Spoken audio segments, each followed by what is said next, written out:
Welcome back, ladies and gentlemen. We hope you had a fantastic break. We did as well, but it's time to continue on with Season 2 of the Challengers Lead for the 2022 Call of Duty season. I'm Spaceman. I'll be joined by Dream Crazy, and we're going to be bringing the action sort of to the domestic side of the turf because now it's time for North America. Ellen, welcome into the show. How you doing? And are you ready for North America? Oh, I tell you what, like I said, Vanguard just does something to me. It gives me tingles. Let me tell you what, these games have been so exciting to watch, Sean, today. Obviously, we opened up this morning with essentially a Game 5 series. So as we get into the games we got going tonight, I know we are in for a real ride.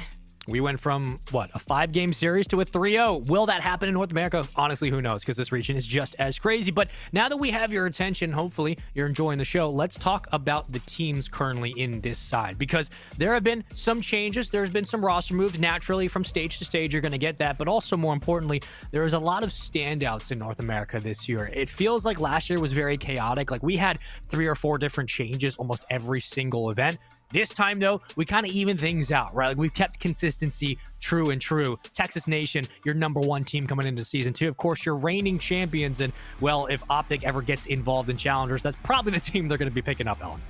Oh, yeah, absolutely. But hey, listen, coming into this qualifier, let's not forget even the 8th seed. This season is stacked. The Stallions, man, the word has it that this team literally was destroying everybody that came in their path. They literally had major upsets. Spart, Neptune, Prolute, DiamondCon, a team that failed to qualify. Yeez, Pander, GodRx, Ghosty, another team that failed to qualify.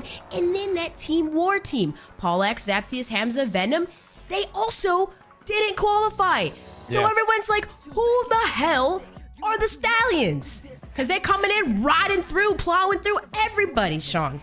Yeah, we went from like Western not qualifying from last year to, again, New York Subliners Academy, that team that used to exist, also not qualifying. So we've seen a lot of the high marks, a lot of the high talent in North America fail to make it to stage 2 because of number 8, because of Stallions. And yes, it is worth mentioning that is Zuma's squad. That group of 4 was sponsored for this event by the Stallions. Zuma, that's his team. So we can only hope they put on a show. We can only hope that they make their run through North America. And how exciting would that be if we start to see some marquee, some massive players in Call of Duty history, sponsor some events like this, sponsor some teams. But I'm excited just to see how the Stallions perform, how they're able to rack up against the competition. In general, though, we have to eventually get into what is going to be our first match of the night, because we have 2 matches on mainstream for you guys, and all the other action will be taking place off screen. We'll keep you updated with what happens. But starting with what's happening tonight, Alan, starting with our first best of 5, it will be Whatever It Takes versus 18 and Cracked. And this one is interesting as well. All the matchups we have for day 1, stage 2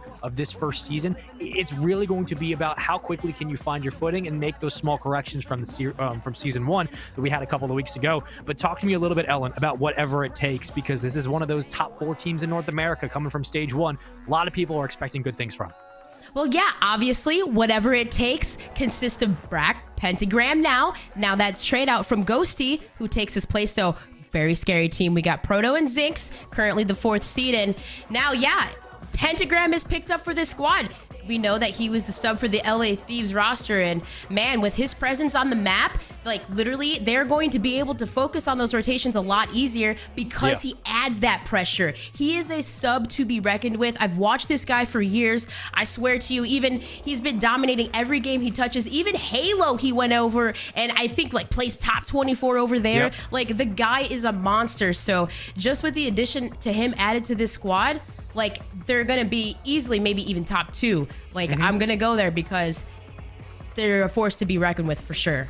No, I agree with you. When we looked at some of the top subs last season in Cold War, we said, okay, Nasty, looking over towards the APAC side, we were looking at Pred.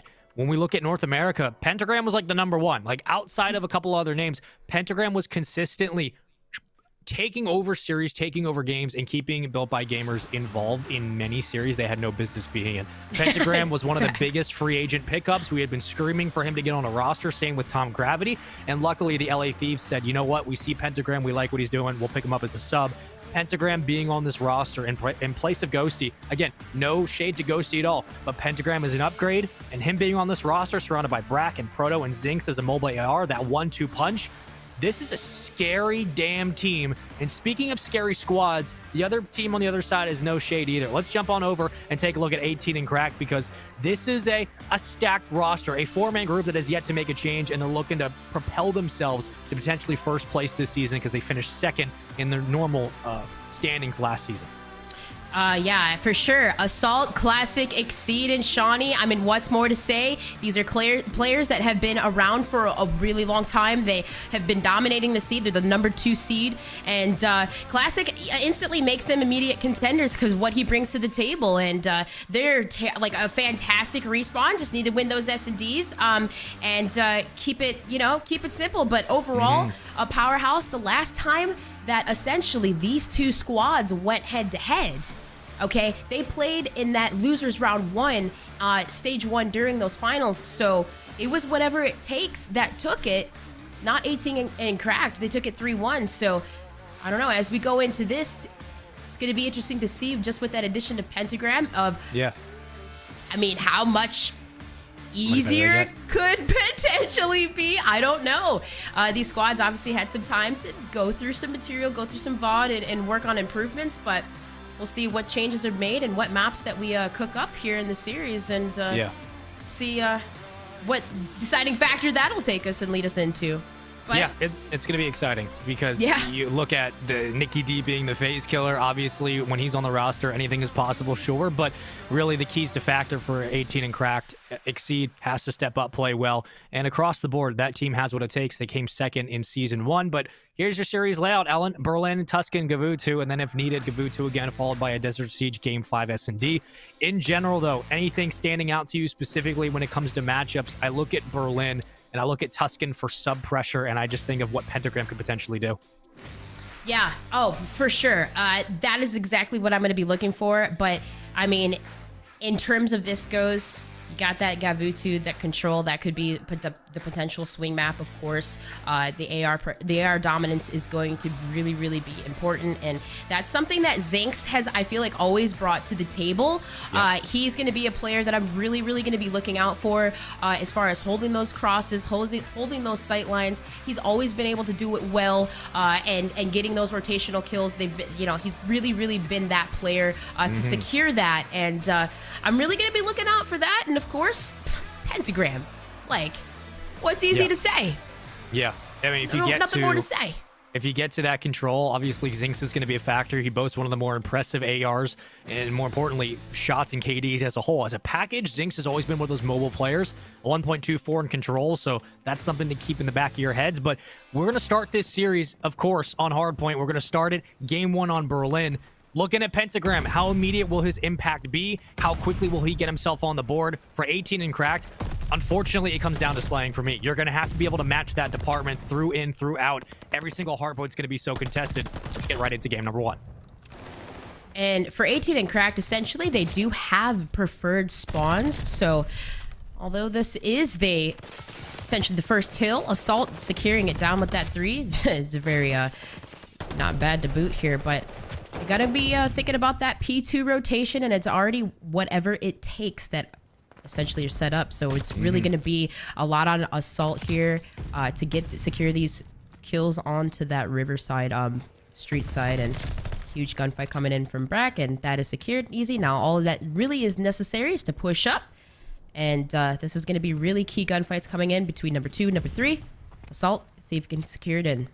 Strong opening P1, about 40 seconds. Don't see that too often on Berlin. Heavily contested usually is, but early on, Assault, especially on the wing as an island AR, doing a very nice job of finding kills on the outskirts. Again, world champion in his own right, starting off at 6-2, but we hop over to Zinx's POV as he finds one in fire. Couple of shots and trades ring out, but Shawnee walks away with a couple, and Proto will break on into the hill at 3-2 respectively. So they work their lead back into this one, and this is where the subs pressure becomes that much more crucial. So far, so good. Proto and Pentagram working for 3. You got Zinx coming in for the 4th, and it looks like we're going to have ourselves a tie game early on in this P2.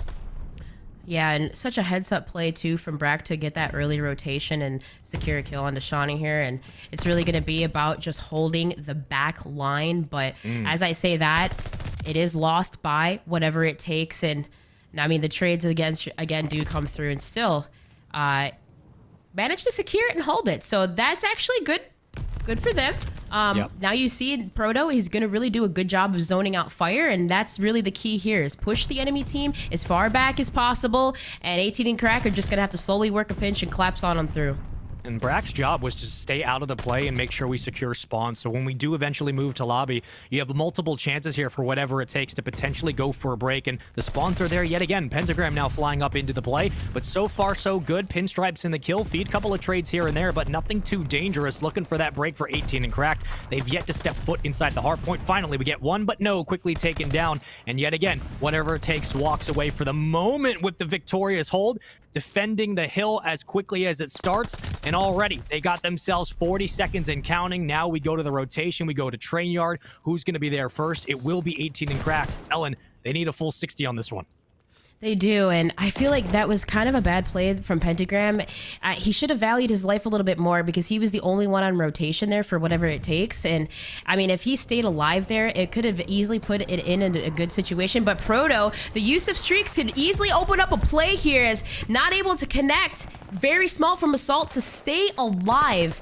And now, whatever it takes, kind of getting into this trap here for P4, where you get trapped in that back warehouse, and it could be very, very mixy and very, very troublesome if you know how to hold the front line. Whatever it takes does just that, keeps it off the point, and all they really need to do now is hold and secure, and they can have easy caps. Yeah, it's not a terrible investment of the streak, because you push players out of the hill and then you can take one-on-one challenges, but more importantly, you just keep time out of 18 and Crack's pocket and you can continue to contest, but that's 4 dead. A big wipe at that as well. Whatever it takes now have to think about P5, so we're going to rotate to Broken, and this is where you give up those last 10 or so seconds. You're more focused on the opening gunfights coming up into your face, and so far Proto is on a roll on a 4 spree, still has a streak to work with, 14 and 4, essentially doing the role perfectly to perfection at this point. But in this moment in time, you're more worried about those gunfights in the lobby, and it looks like so far, whatever it takes, they're walking away with the win.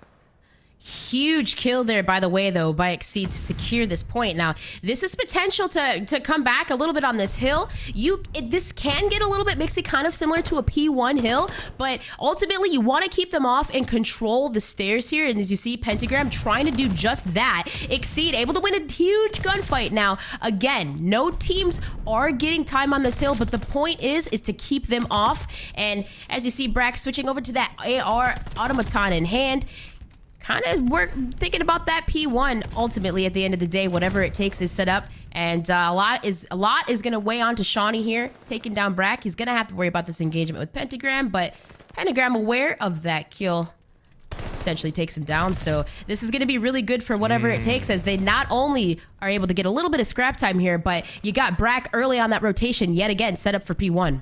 Yeah, they finally got their first hold in the hard point at around 15 or so seconds, but even then, the spawns were so far out that they weren't able to win the following gunfights to get them back to P1 on rotation. So you have the early hold for whatever it takes. You have the last bit of scrap time on P5, and you have the early engagements going your way. I mean, this is a quintessential hold right now, but you can break it open with 3 kills just like that. Pentagram has to slow the bleeding, and he might just do it with a 2-piece. Shawnee's going to shut him down from range, but look how far out they're spawning, and look how they have to rotate in. Now you need help from the back, and there it will come. All of the pressure taken away. 18 and Cracked finally get into the point.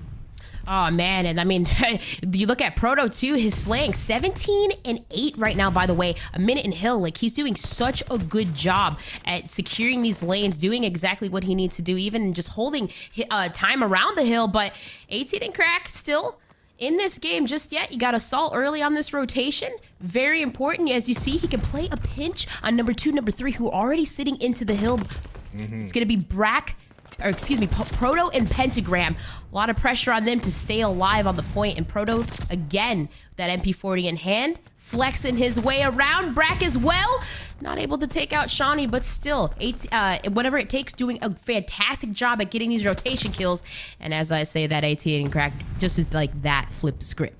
Yeah, and that slow rotation from Assault only pays off if the pinch from the middle works on the hard point, to where you not only get time, but you get back in a position to set up and then rotate immediately off of it. So they're looking to get at least another 10 seconds off of this. Then you just play scrappy contest. Then you hit the rotation. Already Assault doing the same thing. He's rarely put foot inside the hard point. 19 seconds to his name, but his job is just to control the action on the outside and be a mobile AR so that the subs have an easier time getting into the next rotation. So far, he's maintaining spawns. He's locking it down in the back. That's 3 more dead. Assault playing a crucial role in the top side of the minimap. This is so huge if he can continue to find kills, and hopefully the subs in the front can do their job. But Proto shuts it down. Assault responds, and look at the squad spawn there. Assault set that up just a minute ago.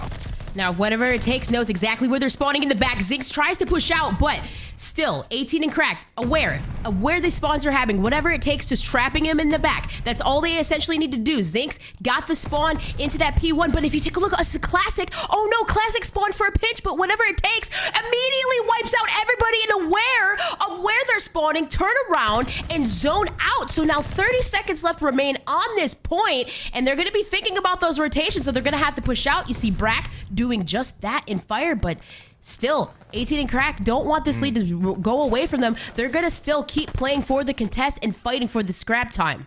Yeah, it's now just make that decision. Do you bully your way through the front of the hill, or do you give up and rotate? Because at that point, you're playing a 200 to 120 game. You have to win a full 60 on the next one regardless, but it looks like instead they're going to play for the last 5. You're putting a lot of eggs into that Assault basket now. You're hoping that he can continue to maintain spawns, and Exceed is able to find 2. Assault now moving into Zinx's POV. He'll take him down. Classic good for 1. That's 3 dead in the kill feed. Make it 4. That's a huge break and a huge win on rotation. 18 and Cracked desperately needed that win, and they finally have it. They can transition to the hill just now.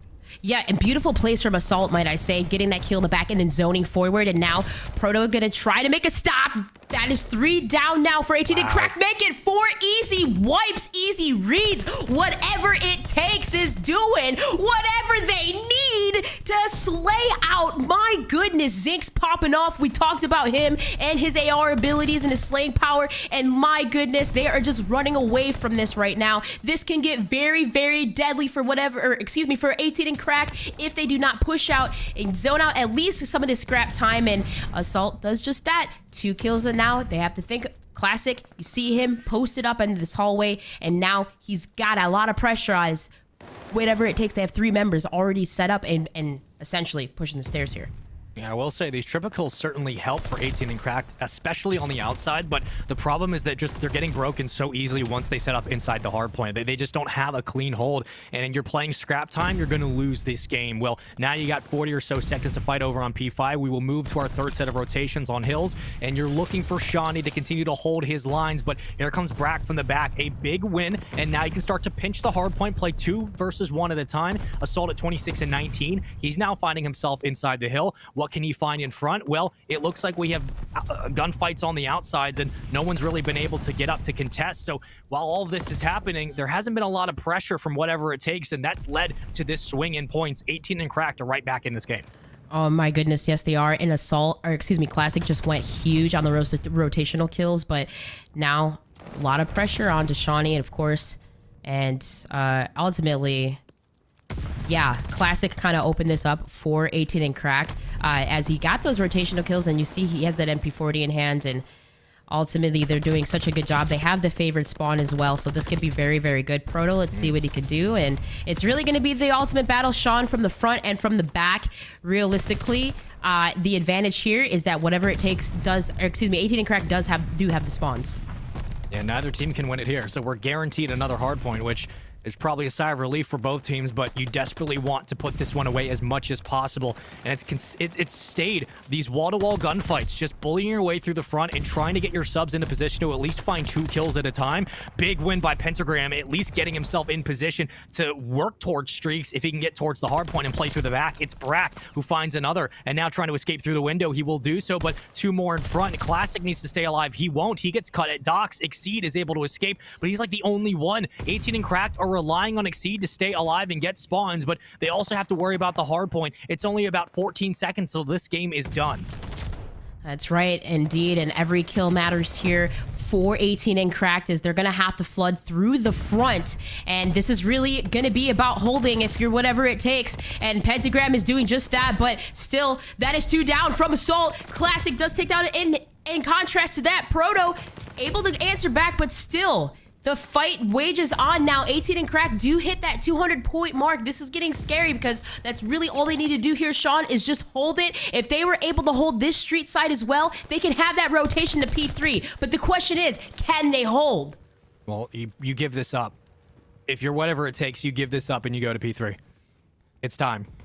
no worth fighting over 15 seconds. If you lose spawns, you lose this game. And Assault's been the only one to really pull 18 and Crack back into this. And there's been a couple of big swings from Classic and Shawnee, but Assault has done so much. Again, finding another two-piece. Classic and Assault working together to wipe the board. They have spawns. They have the hold. They have the new time. There's really no one in the position for whatever it takes to get close. Assault for 3. Brax in the back on the tank, but he shuts him down. Is it enough? 226 and counting. All they need is one singular hold. They just need one more hold. Classic for 2. They might have just done enough. All they have to do really is just zone forward and slay out, but whatever it takes, they're gonna have to work a coordinated push here as do go down. Classic is a huge right here, but Proto goes huge, and now the trades are coming in, but whatever it takes, flooding from the front are getting every single kill. Shawnee goes huge with the 2, and now really it's all up to Shawnee, and he gets the kills. He secures it, so now the flooded has to come on through. Whatever it takes has to flood it, because there's 3 seconds left for them to be on the contest, but oh my goodness, Shawnee still goes huge, but again, it's whatever it takes. 5 seconds remain. Can they hold it? I think they got it. You got to put it in. You got to get a foot in. They might have done it. One more kill. 250 to 249. Wow. Oh whatever it takes. Hold on to the AR pressure. Everyone flying in, but one single wipe is all they needed. And in the end, Berlin falls to whatever it takes. A 1-point hard point. Oh my gosh. There's no way that the NA starting off like this, Sean. 250 to 249. Like, I just can't believe what we just witnessed. Classic, first of all, might I say, completely stepped it up in that series because he was really lacking in the kill department. He pulled out an MP40. He started putting himself in positions to where he was getting those 2 pieces and cutting off rotations or even like stopping those pushes. And my goodness, just that play and fire alone on that last rotation to lobby is what just pulled them back into the game.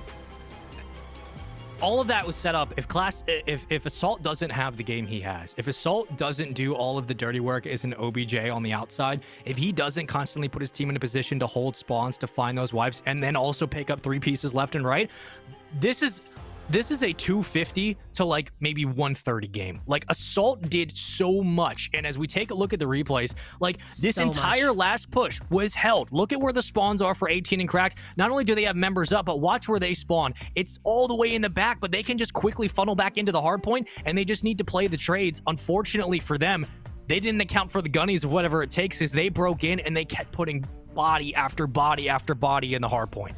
No, facts. And you know what's crazy? Whatever it takes had such a strong lead in the beginning too. Like, look at Proto. At one point, didn't we say like he was like, I don't know, like 18 and like 6 at one point or like 4? I don't know. He was just popping off. I feel like he slowed down a little bit, but regardless, there was just so many situations where they just slowly started to let that lead like just run away.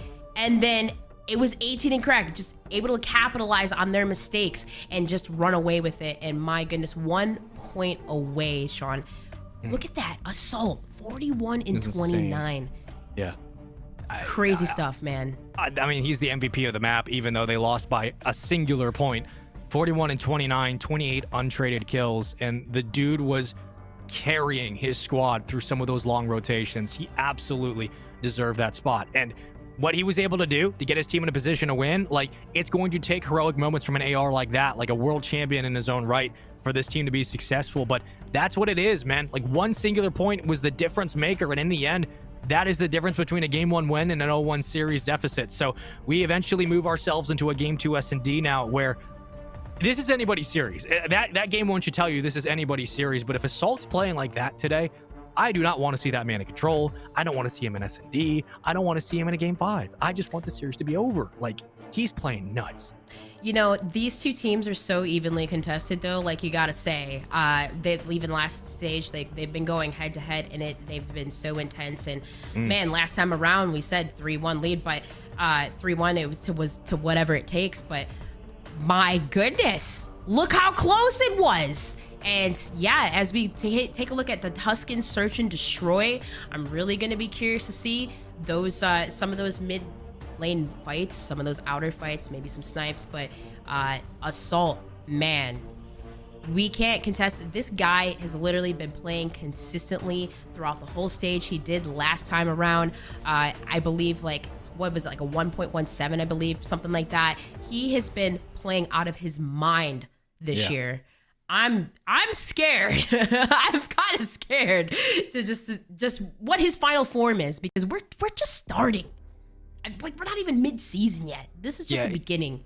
I mean, his hardpoint KD is one thing, but he only gets like 2 times better in S&D. And you're going to Tuscan where, you know, half of it is literally Hacienda from Black Ops 4. You get a good AR all the way over to P1. You have him hold a site.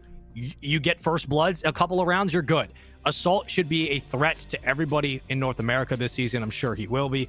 And it's no secret why this team plays second in the regular season, right? Like, Assault had one of the best maps as an AR we've seen all day today, and it really just comes down to the resolve of the subs being able to put pressure for whatever it takes. That's what we talked about. How quickly can you get your subs in a position to contest a hill and to win you the hold? That is what happened in the end. They just needed to get into position, and Pentagram and Proto were able to open things up, and really that was kind of the story of the map in that final 40 seconds. It was just ridiculous. It was consistent. It was nonstop. And again, credit to Zinx and Brack for what they did in that game 1. But going to Tuscan S&D, Ellen, what are you feeling in this one? I'm not going to ask you about like matchups or predictions, but like, you know, the vibe of Tuscan S&D specifically with these 2 matchups, what are you thinking? Honestly, like, a part of me like wants to sit here and go through these stats and look, and I'm just like, I don't even want to look at them. Honestly, I just want to look at this as a fresh start, new beginning. Realistically, yeah, gonna be looking at those AR gunfights, maybe some fast pushes towards the A side on the grass side, maybe some sneaky plays to B, maybe some mid pushes. But realistically, I want to see out of both teams a lot of coordination. Those nades gonna be really important, especially when you want to attack that A site. I just want to get into it. I'm just excited. Like I know. We live in an ARs world. We've known that for a long time. I love ARs. Okay, what can I say? I love watching an AR who's good in their role do what they do best. It's insane. Assault has made me just like, excuse me? The dude's playing out of his mind, and I just want to see him in this S&D. But really, on the other side of the table, it's going to come down to Zinx, in my opinion. Like Zinx and Proto, Zinx and Brack. That is Zinx being a mobile AR who had a very, very good year, a very consistent year last year, will be the X factor for this team, because Pentagram is good enough to win you a championship, in my opinion, in Challengers. But you add Zinx to that, my word.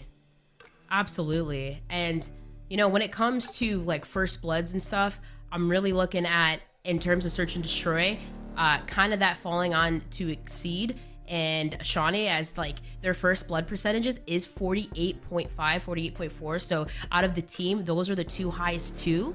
So nice. Really going to be looking at their first blood percentages in this search and destroy as it comes up. But I don't know. It's going to be close. We know that. As we get into this though, you can see on the attacking side, it's 18 and Kraken. Look at this. Fast hit to B, Sean. And unfortunately, Assault falling at A. No. The poor souls of whatever it takes think that nade means that everybody's over at A, but instead, it's a rush plant to B.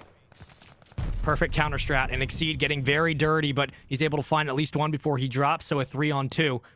Classic might catch at least both. Well, you gotta hit your shots though, brother. Joey D throwing out the nade. And oh my god. Oh, Classic caught him with the nade. It's a 2v1, 18 and cracked. Just need one more kill to close the round, and they get it. Oh my goodness. Not only did Classic get out of there and stay alive, but he got the nade off and he got the kill. And then he just turns around and whips him like that. Like, smart plays from the guy. Sometimes Classic, maybe not the best KD in like when it comes to respawn all the time. But hey, tell you what, this guy got the smarts, makes the smart plays. He knows exactly how to work this MP40. Curious to see, though, how they're going to defend this side as Pentagram is sniping on that A grass side. And how about that? The sniper for the squad, whatever it takes, holding it down. Brack with the first blood. And a Classic trade. with the trade.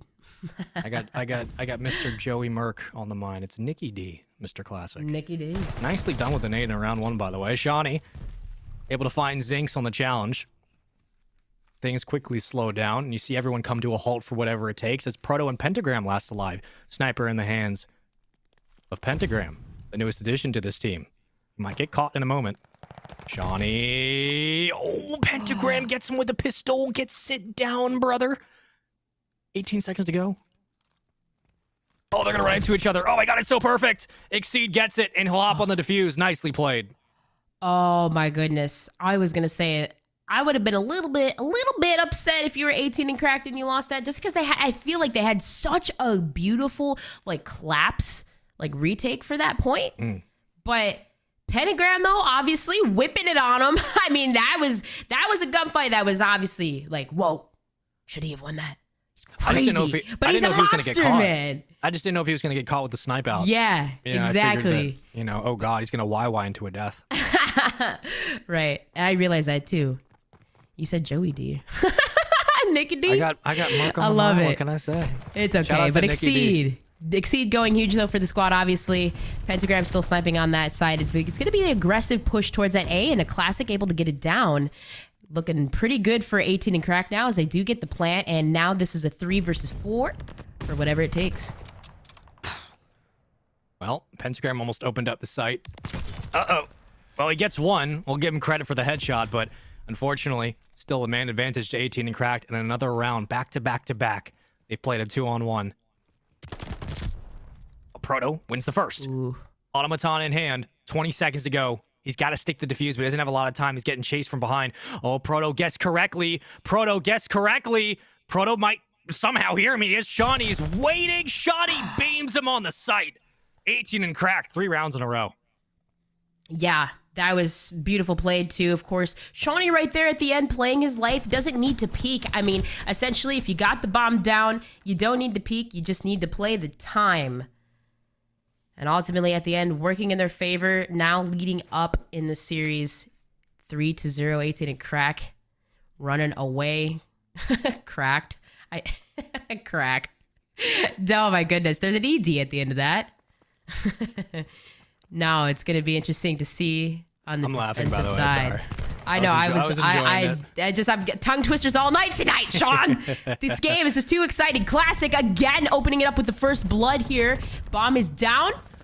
Could be partially not good, but I say that. And you got Pentagram with the snipes. Manages to get away now with 3 versus 2. Brack on the flake side does take down Shawnee, evening up the odds. 2 versus 2, but the problem is the bomb is down. Yeah. Like, Brack's position is fine if, they had been able to get a first blood, but they lost 2 members within 30 seconds. Now he takes down 2 on the slow rotation. All of a sudden, Brack looks like an absolute madman. And he might have just 500 IQ'd his way through this round. I mean, this is a huge round for not only the game, too, but the momentum swing for whatever it takes. They desperately need something. At this point, though, bomb's still down. Assault gets spotted. Assault gets traded. Brack decided to win that round 50 feet away from the actual play. And I just got to tip my cap. That was tippable. Yeah, honestly. I mean... Like, everyone drops, and he's over at B. I'm like, yeah, like Brack. he's just doing his thing. But hey, it's still working out in their favor. He's 3 in a row. Exactly. So hopefully Brack just works on playing for those streaks. And, I'm sure essentially Assault's probably thinking about that. He's got that AR in hand. He's going to try to work a mid play here, kind of getting cover for Classic as he pushes mid and hopefully gets that bomb down. You see Exceed, too, working his way into Top Church Radio. He actually might be able to make a play here, Sean. Uh-oh, Brack gets caught.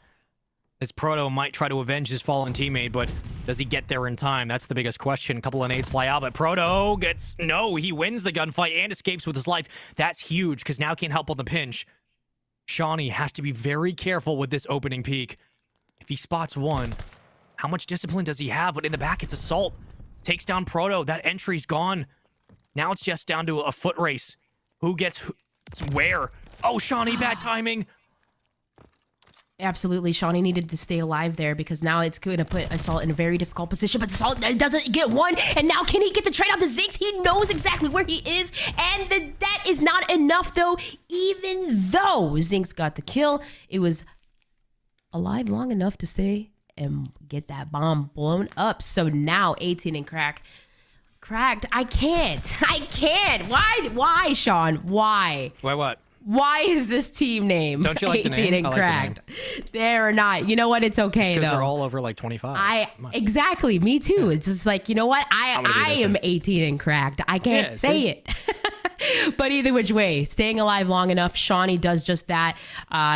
Assault does just that, but it could have been very mixy if Zinx had enough time, of course. But still, now on a 3 streak, Zinx gonna work that way towards the mid site. Might be able to pick 2, but Assault does take him down, and now 4 versus 3. It's first blood yet again. Bomb in a precarious spot, but here comes Brack through the back. And maybe not. We'll think twice about it as our church hold starts to develop a little bit more. And Assault now out of power position, but Brack not too clean on the second challenge. Gets caught peeking, and you're left in, again, a 3v2. Still possible here. I mean, do you force the A plant? Do you try to overextend? Well, at this point, you kind of have to. You're down to your last life, and maybe you just try to play for kills at this point. 40 seconds to go. Yeah, still have a little bit of time to work with, but nah. 18 and cracked. Seriously, just set up essentially, and it's just not enough. Really running away with this. I mean, honestly, just really playing clinical search and destroy. But some of these rounds definitely are coming close. I mean, the first bloods have been the story. Classic. Yeah, I was just about to say that. Classic with those first bloods. Time and time again, just working ultimately in their favor now. This is it. For 18 and cracked, they can secure it here for whatever it takes. They need to force another round. So now the stuns do come in. They know exactly where Classic is. He works his way towards the bottom, but not able to connect there. So now, Exceed, see what he can do here as he rotates over. And ultimately, Sean, they know exactly where Assault is. Whatever it takes, they can at least isolate this one player onto this site. But now that's the thing. They can't let him go.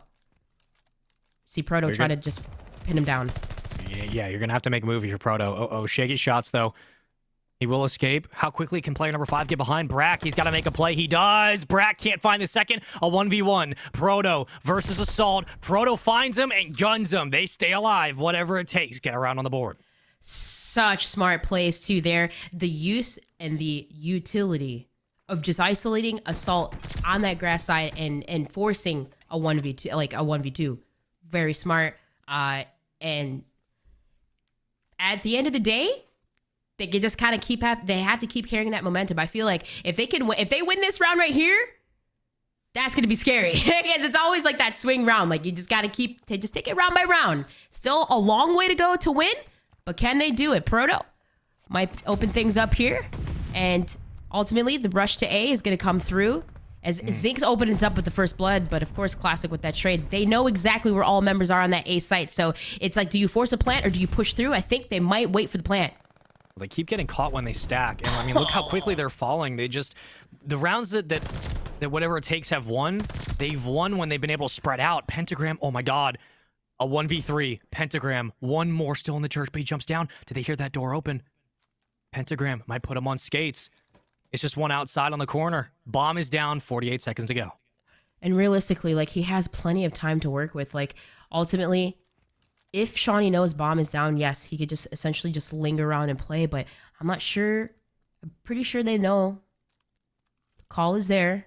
So Pentagram is just going to play the outer parts of the map, and he might actually come in contact with Shawnee here, Sean. Yep. Here it comes. Shawnee reads it so perfectly. It was, that's textbook. Like, Shawnee played it perfectly. He knew potentially where the challenge might come from. Might have heard him slide, but either way, 18 and cracked. They respond on the first blood. They take down everybody else necessary. And how many rounds, Ellen, in this game, too, just came down to whatever it takes. We're stacking one side. 3 of them get caught, and all of a sudden, it's a 1v2, 1v3. How many rounds? No, absolutely. I mean, and you talk about those first bloods, Classic had 4 of them. So just keeping that consistency with those first bloods, and that really sets the pace of the game. You capitalize on that, and ultimately 18 and cracked, just like you said, played very methodical, clinical, search and destroy, and they capitalized on those rounds. Yeah, I mean, it was pretty simple in terms of a game plan for 18 and cracked in that game, because outside of the first bloods, which at that point, you know, you can play numbers all you want. Also, shout out once more to Classic for that nade in a ridiculous angle. All of these rounds essentially came down to, well, once we have first blood, we have a feeling they might be playing together more than they're playing apart, and we can start pushing a lot of these tight corridors, and if we get trades, we win this round. And that's essentially what they did. They continued to push whatever it takes backs against the wall, and once they were pick up 2 or 3 on a transaction, you're left in a 1v2 situation, which you're probably going to win. Yeah, no, 100%. And I mean, even Assault here, left in that situation where, you know, it could have been troublesome. Shawnee was taken out on that top fire area, but Assault still playing that time. Like, there was just rounds where they were essentially just playing so smart. And Pentagram, I mean, shout outs to him too. Like, he was popping off. He's been such a great addition to this whatever it takes squad, but unfortunately still not enough in this search and destroy. I mean, you take a look at the stats.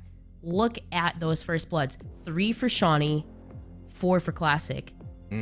So, I mean, just that right, like in itself, and they got the bomb down. So you got 3 plants and 4 first bloods. Classic, definitely Nicky D doing it all. I mean, that's 8 rounds they had first blood. Yeah, like you got to figure out how to counter that. Yeah, exactly. Yeah. So really not really adjusting or adapting to that. Like it's tough. It's tough. But regardless, though, still a really good game out of Classic as we, you know, head on into the next map on this Gavutu control. That's where we're going to see a lot of that AR dominance going into this, Sean. So whether these teams switched up strategies since the last time, you know, since stage 1, I have no idea. We'll see. But I'm going to really be looking for a lot of that boat control, a lot of that pressure, pushing up, trapping up in that back green area on the attacking side, maybe even getting in that back beach area. But I'm really expecting to see a lot of aggression, a lot of pushes coming on through. But what's your biggest takeaway, do you think, coming up in this next Gavutu control? I mean, with how close that game 1 hardpoint was, I can only sit here and think that if Assault has a similar performance going into Gavutu, especially playing at gun, we could be looking at a series that is quickly 2-1 in favor of 18 and Cracked, and there's no reason they shouldn't have similar success on Gavutu in the hardpoint, because the first hardpoint was a 1-point game. So exactly. It really comes, again, welcome to today where it comes down to the ARs. Like, I look at Assault with how Classic just played in the S&D, I look at Assault and I say, if you can do the same thing you did in that game 1 hardpoint and on Gavutu where you can punish in a control, this again could be a Toronto Ultra Academy versus GWR situation like from earlier. It really could. 100%. I'm really looking forward, and not to mention too, let's talk about Proto. Like, he has that ability to flex, to pull out an AR, to pull out a sub, and constantly we see him with both guns in his hand just doing his thing, and he essentially was doing a fantastic job of that in the Berlin hardpoint in the beginning, but kind of seemed to slow it down a little bit. So as long as he can keep that consistency going into this control and Gavutu, like no matter what the situation like occurs or arises, if they can adapt to any situation that whatever it takes might throw at them, they'll be good. But I'm really going to be looking forward to seeing those AR dominance from Zinx, from Assault, from Shawnee. Of course, we know Exceed can do it all. Mr. Do It All with any weapon. Like, I've seen with him with subs, snipers, ARs. It doesn't matter. Exceed can do it all. But really looking forward to the AR battles as I myself, I was AR player, you know, I'm bored there. So Gavutu from the beginning has been one of my maps I've always kind of enjoyed playing. Okay, maybe I sometimes I get scared to admit that because, you know, fellow caster Brody kind of gave me some stuff for Gavutu being in never rotation, listen to Brody.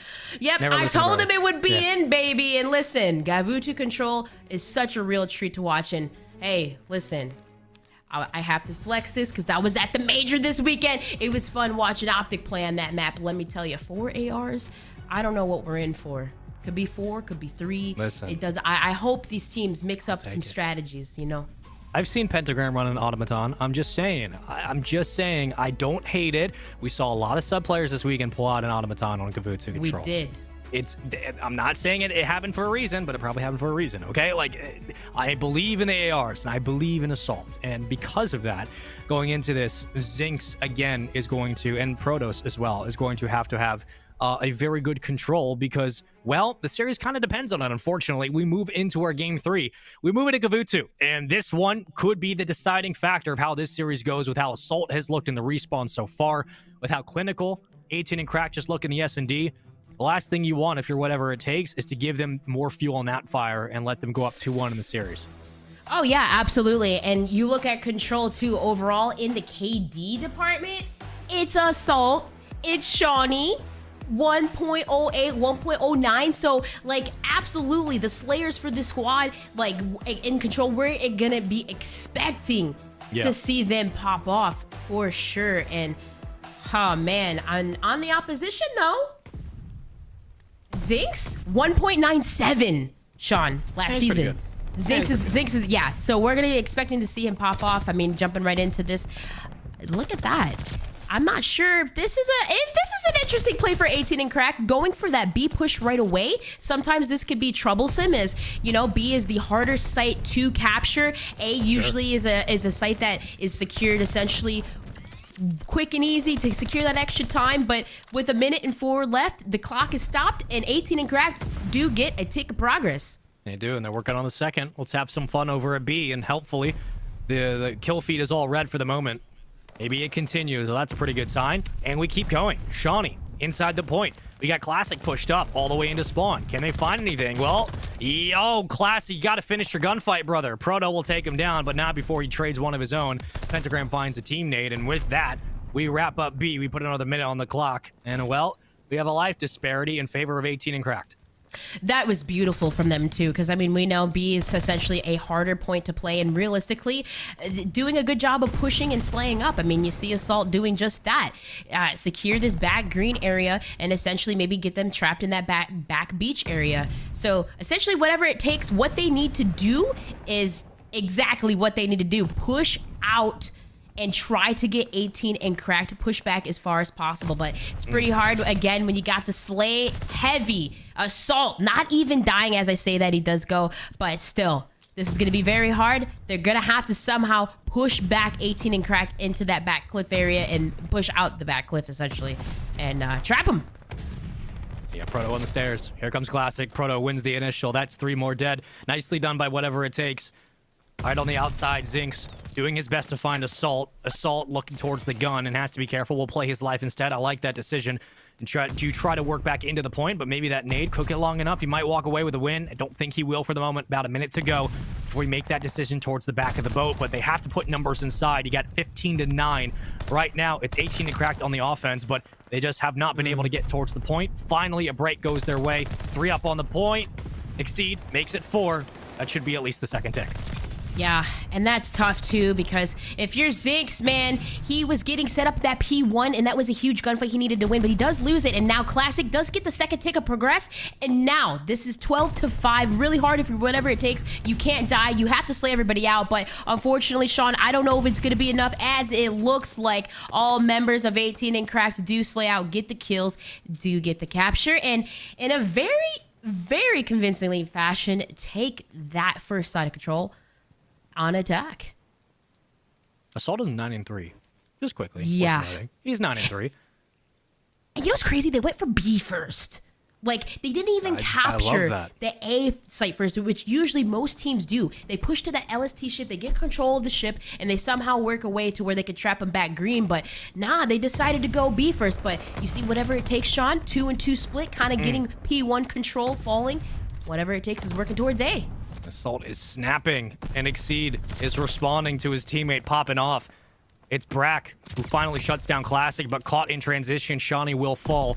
2 more dead. Another chance for a break. 18 and Crack now have to hold on the defensive end, but here comes more pressure to the front. Whatever it takes, trying their hand at things over at A. They currently work around 50% on that first tick. Dead even in the lives, but all but pinstripes in the kill feed. Proto inside. Oh, 360 Proto! Gets one more. The nade will cut him down, but the damage is done. He did his job, and they have the first tick.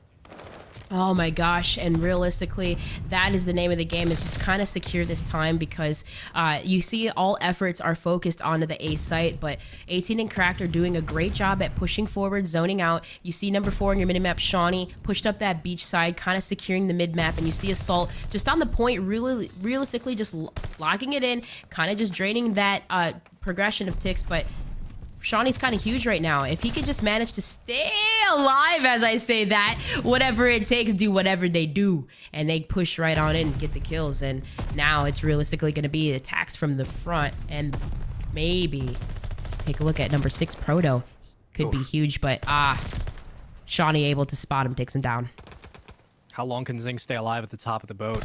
I mean, again, trying to pull gunfights away from the bottom. Hopefully your teammates can get into position to continue to put more points on the board and more progress on that tick. They desperately need to stop the clock. They finally do with about 19.4 to be exact. Shawnee rips him off the heady. And we will wait. Exceed will try to make a play underneath. He gets one. Can't walk away. Proto will stay alive. I think that's the whatever it takes really needed. They'll get another minute.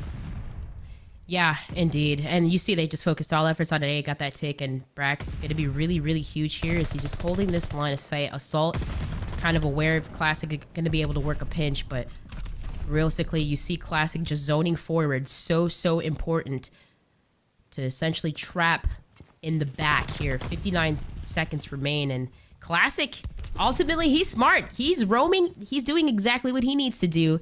And his teammates, you see, just kind of locking down the beach side. This is perfect because whatever it takes isn't going to expect this. Classic just working his way around the back, but still, this could remain vital as he's going to have to run back through that LST ship and work his way back, which he could have been in a better position, but still, he has to help his teammates out, clear out the point. 6 lives remaining for 18 and Crack now can whatever it takes hold through, and I believe this might be the opening break that they could to secure it, but still 29 seconds left. Yeah, you can play a 2-on-1 wipe now. All you need is players in position to get those kills. Zinx is there. Exceed to the back though. Exceed could play spoiler. Does Zinx recognize it? Does he have any idea that actually Exceed's here? He does. He turns around in time, but 7-3. You got about 30 seconds. This should be doable. Onto the point. It's Assault. He'll get the decap. Now trying to find Zinx. Nades fly in. The stuns won't check anything. You have Pentagram right on the outskirts. I mean, this is a 5v3. It's a much more doable than it was before. Brack goes down now, a 4v3. All of a sudden, this ridiculous hold that's come through from 18 and Cracked has looked a lot more possible. Classic baiting, Classic winning. He somehow cuts down Proto. Oh, they're all falling. Assault cuts him down. The hold on defense. It's impossible. It's so good. 18 and Cracked. Ridiculous comeback. Oh my gosh, Sean, I think they, what was it, like 3, was it 3-9, 3-8? I don't even know, it but was that like was 7-2. huge. Classic, playing his life mid-map in Assault, just locking down near that tank, like that was insane. But realistically, like, I feel like Classic was so huge for 18 and Crack because of the fact that he was aware that even though he was in the enemy spawn, he was aware of the spawns that he needed to wrap back. He wrapped through that LST ship. He got all those kills. Amazing stuff, man. 18 and Crack is insane for that. And now, I would imagine they want to end it here. They're, instead of working that B site, they're working all efforts towards A. And man, whatever it takes, Proto does take down 2. So it's really going to be, Sean, the head-to-head battle going on here on that A site.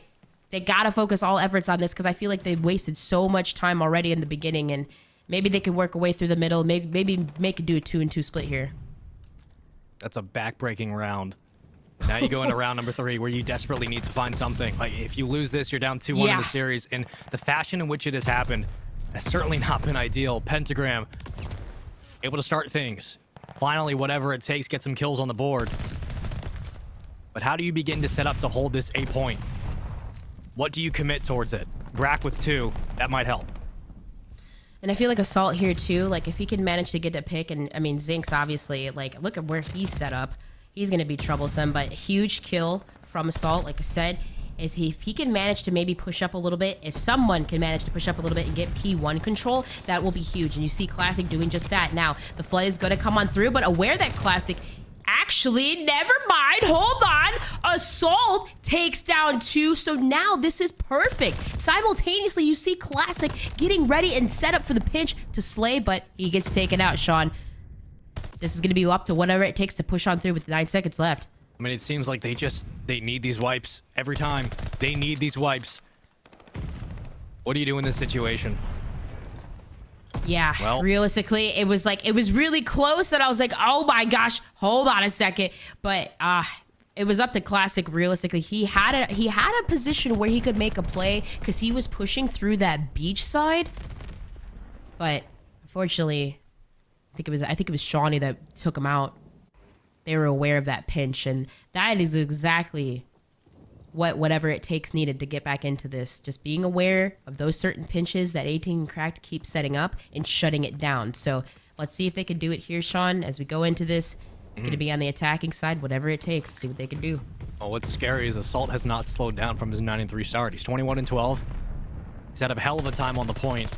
And Shawnee's been more than happy to be that second AR just to kind of sit inside, gather time, put more progress on each side. Proto again opening up with the 2-piece. And yet again, whatever it takes, starting off another round. Winning in the kill column, but when it's come to the late game situations, they have fluttered a little bit. So far, so good for Assault. Clears off the point. Now trying to get pressure over to Top Gun yet again. Yeah, and that was a huge kill for Proto, able to take out Assault there, as he's going to look to just kind of lock down P1.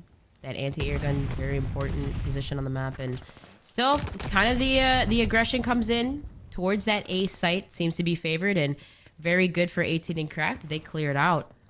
This is going to be huge. Shawnee, if he can get set up that beach side, and if they can get set up this cliff, Sean, they will be perfect to trap whatever it takes into that corner. You see it on the entry. He has 2 in front. Can't find any of them. There's been trades back and forth, but no one in the point. Finally, Classic works his way in. They just need to defend. They just need to find kills and keep whatever it takes from stacking inside. Pentagram, the only one in a position to really stop the clock with about 21.6 seconds to go. I mean, you're going to have to commit essentially everything you have. It's a 1-kill game, a 1-kill difference. But here comes the push. That's 2 more dead. Pentagram up to the top. And he's just chasing. I mean, he's got no other choice. He has to chase. They need this last player to get out. Proto, is he around? Well, it looks like for the moment, we can hold our breath. They might get A. Yeah, and this is huge too. So now realistically, it's going to be about kind of zoning forward a little bit, getting set up in key positions to slay out and get these kills. But huge from Assault. As you see, he's working his way towards P1. He might come in contact, and I think Brack, he does, and takes him out. So now Assault can get set up beach side. Essentially, Shawnee can get set up cliff side, and then they can work the trap. So Shawnee does get taken down by a stun. This could be an opening that whatever it takes need to work towards B. As you see, Proto, if he can get pushed through, Classic kind of aware of that. Classic set up. Realistically, he's going to try to hold that down, but Brack able to take him out. Hopefully, they can work away. They have 30 seconds left, though. I mean, Assault winning massive one-on-ones. Exceed winning massive kills near the point. The defense has been flawless from 18 and Cracked. But finally a chance. One single swing is all that was needed.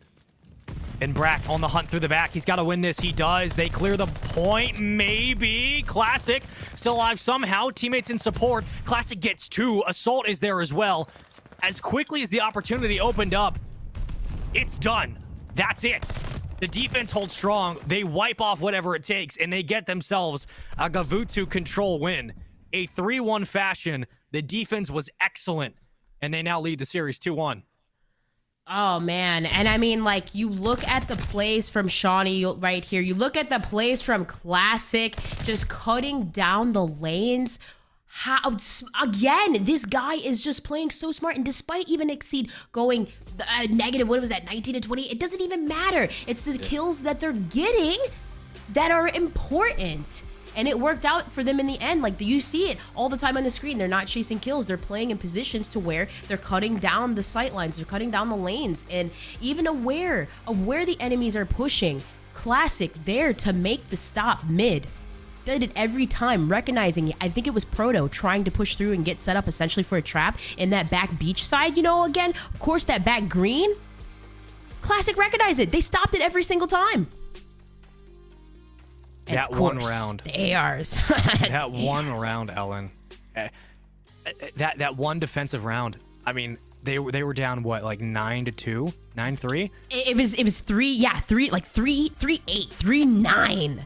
And it didn't even start there. It started like, 11-3. Like, there was no business. 4-11. They had no business winning that round. And I have to think that even with the following round going the way of whatever it takes, I have to think that round might have broken whatever it takes just a little. I mean, the fact that they couldn't kill Shawnee, he starts to heat up. They couldn't kill Exceed when they needed to in the boat. They couldn't kill Assault when he was sitting so far back just playing as a defender, right? Like, he's essentially gatekeeping your ability to lock down spawns. Classic was able to do whatever he wanted mid-map. Exactly. He really was. He was able to roam and get into positions to wherever he wanted to go. And I mean, look at Exceed. 16 offensive kills, regardless of the fact every single kill that they got were important. Assault, 7.0 kills per round. And like I said, 30 offensive kills. He literally went 20 and 15. This guy was just holding it down. Yeah. Holding it down, realistically. That's all they did. They locked it in. And when they needed to just play a little bit passive and wait, they did that. That live advantage, like you can't count that out. It's nuts. The patience. It's a shame. It's a shame for Proto who put up 40 offensive kills in that game, where that kind of performance that is so crucial on Gavutu is now wasted in a sense in that series, because the team doesn't walk away with the dub. 40 kills on offense for Proto, and they don't get the dub. Like, now you go to a hard point. Let's get a look at the map layout, because this is where our attention swings to now. I believe it's Gavutu following this one, and yeah, it is. Yeah. So you just watched Shawnee get warmed up. You just watched Assault continue to warm up. Now we're going to hardpoint, where Classic was able just to roam through the middle of the map for the majority of the control. What do we talk about? If they get the S&D and they come out here and they do what they did in that S&D in the control, there's no reason they can't go into Vutu hardpoint and do the same thing. Yeah, no, for sure. And I just look at this and I'm like, man, whatever it takes. The first map they really started to run away with, and obviously 18 and Crack came back. It was Proto. He was the one that needed to slay. He did that in the control. Yep. But obviously it wasn't enough. And that was the map that they needed to win. Because now as we go over to this hard point on Gavutu, you're right. This is the one map that I would not want to play Assault on. And I mean, just this team, Assault and Classic. Classic is roaming. He's doing what he wants. He's controlling the spawns. And it's like on Gavutu, like these are just the maps that you don't want to play these dominant ARs on. And man, I would be a little bit scared if you're whatever it takes. But still, on the flip side, you got Zinx. Zinx is that AR slayer. Zinx literally what was it? 1.34 did we say? I think in the control, like just all across the board, heavy slayer, heavy AR. So this has got to be his playground. He's got to turn up, and I mean, for the squad. And I mean, you already got Proto doing it. So now just going into this, got to just match that power with 18 and Crack. But you're slaying heavy. They got the power. They got the slaying power. But maybe in certain situations, they got to just apply that patience. Maybe it's a communication thing. Obviously, we don't know to the full extent of what's going on with the squad, but they got to do something. This could have been a 3-0. One single point. 1 point in that hard point. This could have been 3-0. Like, yeah, but these games are close, man. These teams, I mean, we know that they're going head to head. It could have been a 3-0. That's right, Sean. It could have been. And I'm not saying it in the reference of a conversation of like, oh, this should have been a 3-0, but like realistically, a 1 point game one hard point and a pretty dominant S&D and a pretty dominant control. This very easily, whatever it takes, should be thanking themselves that they won that hard point, because this could have been a 3-0. Like, that's how close we were to one singular hard point tick. And now we're in a position where we have to go to Gavutu hard point. And I'm not so sure whatever it takes will have whatever it takes. I'm a little bit worried. Because the ARs of Shawnee and Assault, people wanted to say for years Assault fell off. People want to say for years, oh, just because he's not on the top of the CDL, he somehow fell off. The dude won a world championship for a reason. He was the MVP of that event for a reason. Assault can still fry. Like, let's put that discussion to bed. Assault can still play against the very best in the league, and he's frying right now. Shawnee, storied career in his own right, doing the exact same thing. Exceed was the biggest question mark for me. We saw him really blossom on the scene for the first time in Black Ops 4. We were wondering what potentially his ceiling could be, because he had a couple of good events. I think it was Anaheim the first time I saw him, when he had a quality event, but it was very hit and miss sometimes in S&D. If he stays consistent and he learns from someone like Assault, Exceed could be one of the players who, I know he's been trying to get into the league for a while. You could absolutely do it.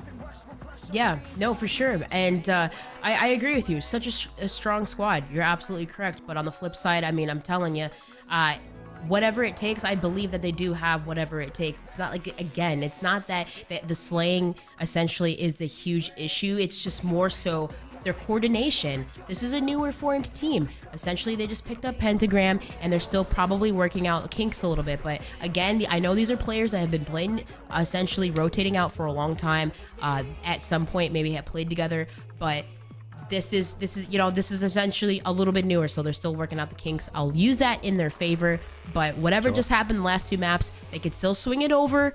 It's gonna be hard, but I think that they can do it. If any squad had whatever it took, it's this one. But it's really gonna, I feel like, lead up with, obviously, it's gonna be Zinx with those kills, and really those AR battles are gonna be so important. Can they open it up for Proto? And like you said, Pentagram, we're gonna see him with an AR in hand too. So those flexes, having that ability to be a good flex, is really gonna be important in this map. Well, here we go. It's game 4. Whatever it takes versus 18 and Cracked. Into your hard point on Gavutu early on. Our P1 heavily favored towards 18 and Cracked. They opened things up like they did in that initial hard point earlier in the series. So far, so good. 25 uncontested seconds. Shawnee pulling out the MP40. Maybe that's just for this opening hard point, but we'll see how things play out, as that's a pretty good lead. Yeah, and the good news is, for whatever it takes, they were already set up on P2. You got Zinx up top here on the ship, but he does unfortunately get spotted. So this can be good for whatever it takes if they're able to lock down the ship, but it's really hard, obviously, when you got Assault doing just that. And yeah, Sean, you're right. It's really hard, Sean, to look at this and say, man, 18 and Cracked, I don't know if whatever it takes, I have whatever it takes. But realistically, as they thinking about this hill, I think they could do it, Sean. I really do. I believe. Proto's early in those rotations, and that's going to be important. As long as they're recognizing those rotations and doing just that, they'll be fine. I absolutely believe. And sometimes all you need a little bit of belief. You need a little bit in the kill feed, a little bit blue. MP40 starting to hum just a little bit more. Assault trying to work his way over towards the beachfront. We will begin to rotate over to P3. And Proto is ready and waiting for that said gunfight. He finds 1. He'll be good for 2. Shawnee might be the next victim, but through the fence we go. Proto for 2. Zinx combining for the 3rd. It's a good wipe on the side, but now you need players in a position to follow up with these kills, because once Proto goes down, who else can continue to contest? It's player number 4, Zinx, waiting. Top gun completely ripped away. That's an opening hardpoint win for 18 and Cracked. Yep, and it's really just about zoning forward. You see Exceed just trying to do that, but whatever it takes. Not sure exactly if they're going to want to flip the spawns. Like, essentially, P1 is going to be really huge here. And Classic, he's already thinking about the rotation, so he's going to work a pinch and maybe try to zone forward. But, man, whatever it takes, able to spot that Assault's going to hold down the line. And as there's 23 seconds left on this point, you're going to see that early rotation coming in from Pentagram, and that's going to be the question. Can they hold? Because the slaying power from Assault right now is absolutely insane. 5 spree for him, 12 and 5. Believe that puts him, if not, at least maybe close to that glide. But Exceed, it all falls on you, brother. 1 feed 2 in the back here. He's going to have to hold. Yep, and he's going to wait for Proto to get in position, but also you want to secure spawns here. But if 18 and Cracked are smart, they're going to try to flip and then flip again. They want to be able to get into this hard point and then obviously get ready to move to dock. So you don't want to pinch yourself in the back. That's why you see player number 8, Shawnee, waiting around gun so his teammates can get in a position to circle around and pinch. Once they get a hit through the front, then you flip and then get ready to rotate immediately, because you got 36 seconds to fight over. You get maybe 1 extra push, but after this, it's not worth it. It's not worth to get spawned in the back and get stuck. Maybe you just give this one up. I was going to say that, yeah, at this point, just chalk it. Maybe just rotate over, get set up mid-map and on the ship, and you see Exceed doing just that, getting ready, maybe to get top 3, maybe just to lock it down and hopefully get some help. But ultimately, rotate, give it up, zone forward a little bit, get set up. Going to have to be really important to win these gunfights. And you see Assault, he's just holding it down. People got to check this corner, but ultimately, I feel like they should have maybe pushed a little bit forward, but still, whatever it takes can break on through this if they manage to push through the right side of the ship. That's going to be the name of the game here, Sean. Control the ship. 18 and Cracked are the first one into the docks. And the first one with the hold. Thankfully, Exceed and Assault are doing everything to keep the players on the outside. Whatever it takes, have not been able to get anywhere close. No contest for the moment. It's a clean hold. It's a clean 20 seconds early on. What was a tie game going into this one before we get back to our first set of hills on our second rotation. 18 and Cracked. have wasted no time and no expense completely locking down this hard point. Finally, Zinx will get him out, but a little bit too late. 18 seconds to go. If you're whatever it takes, again, same situation, you kind of just give up, go next.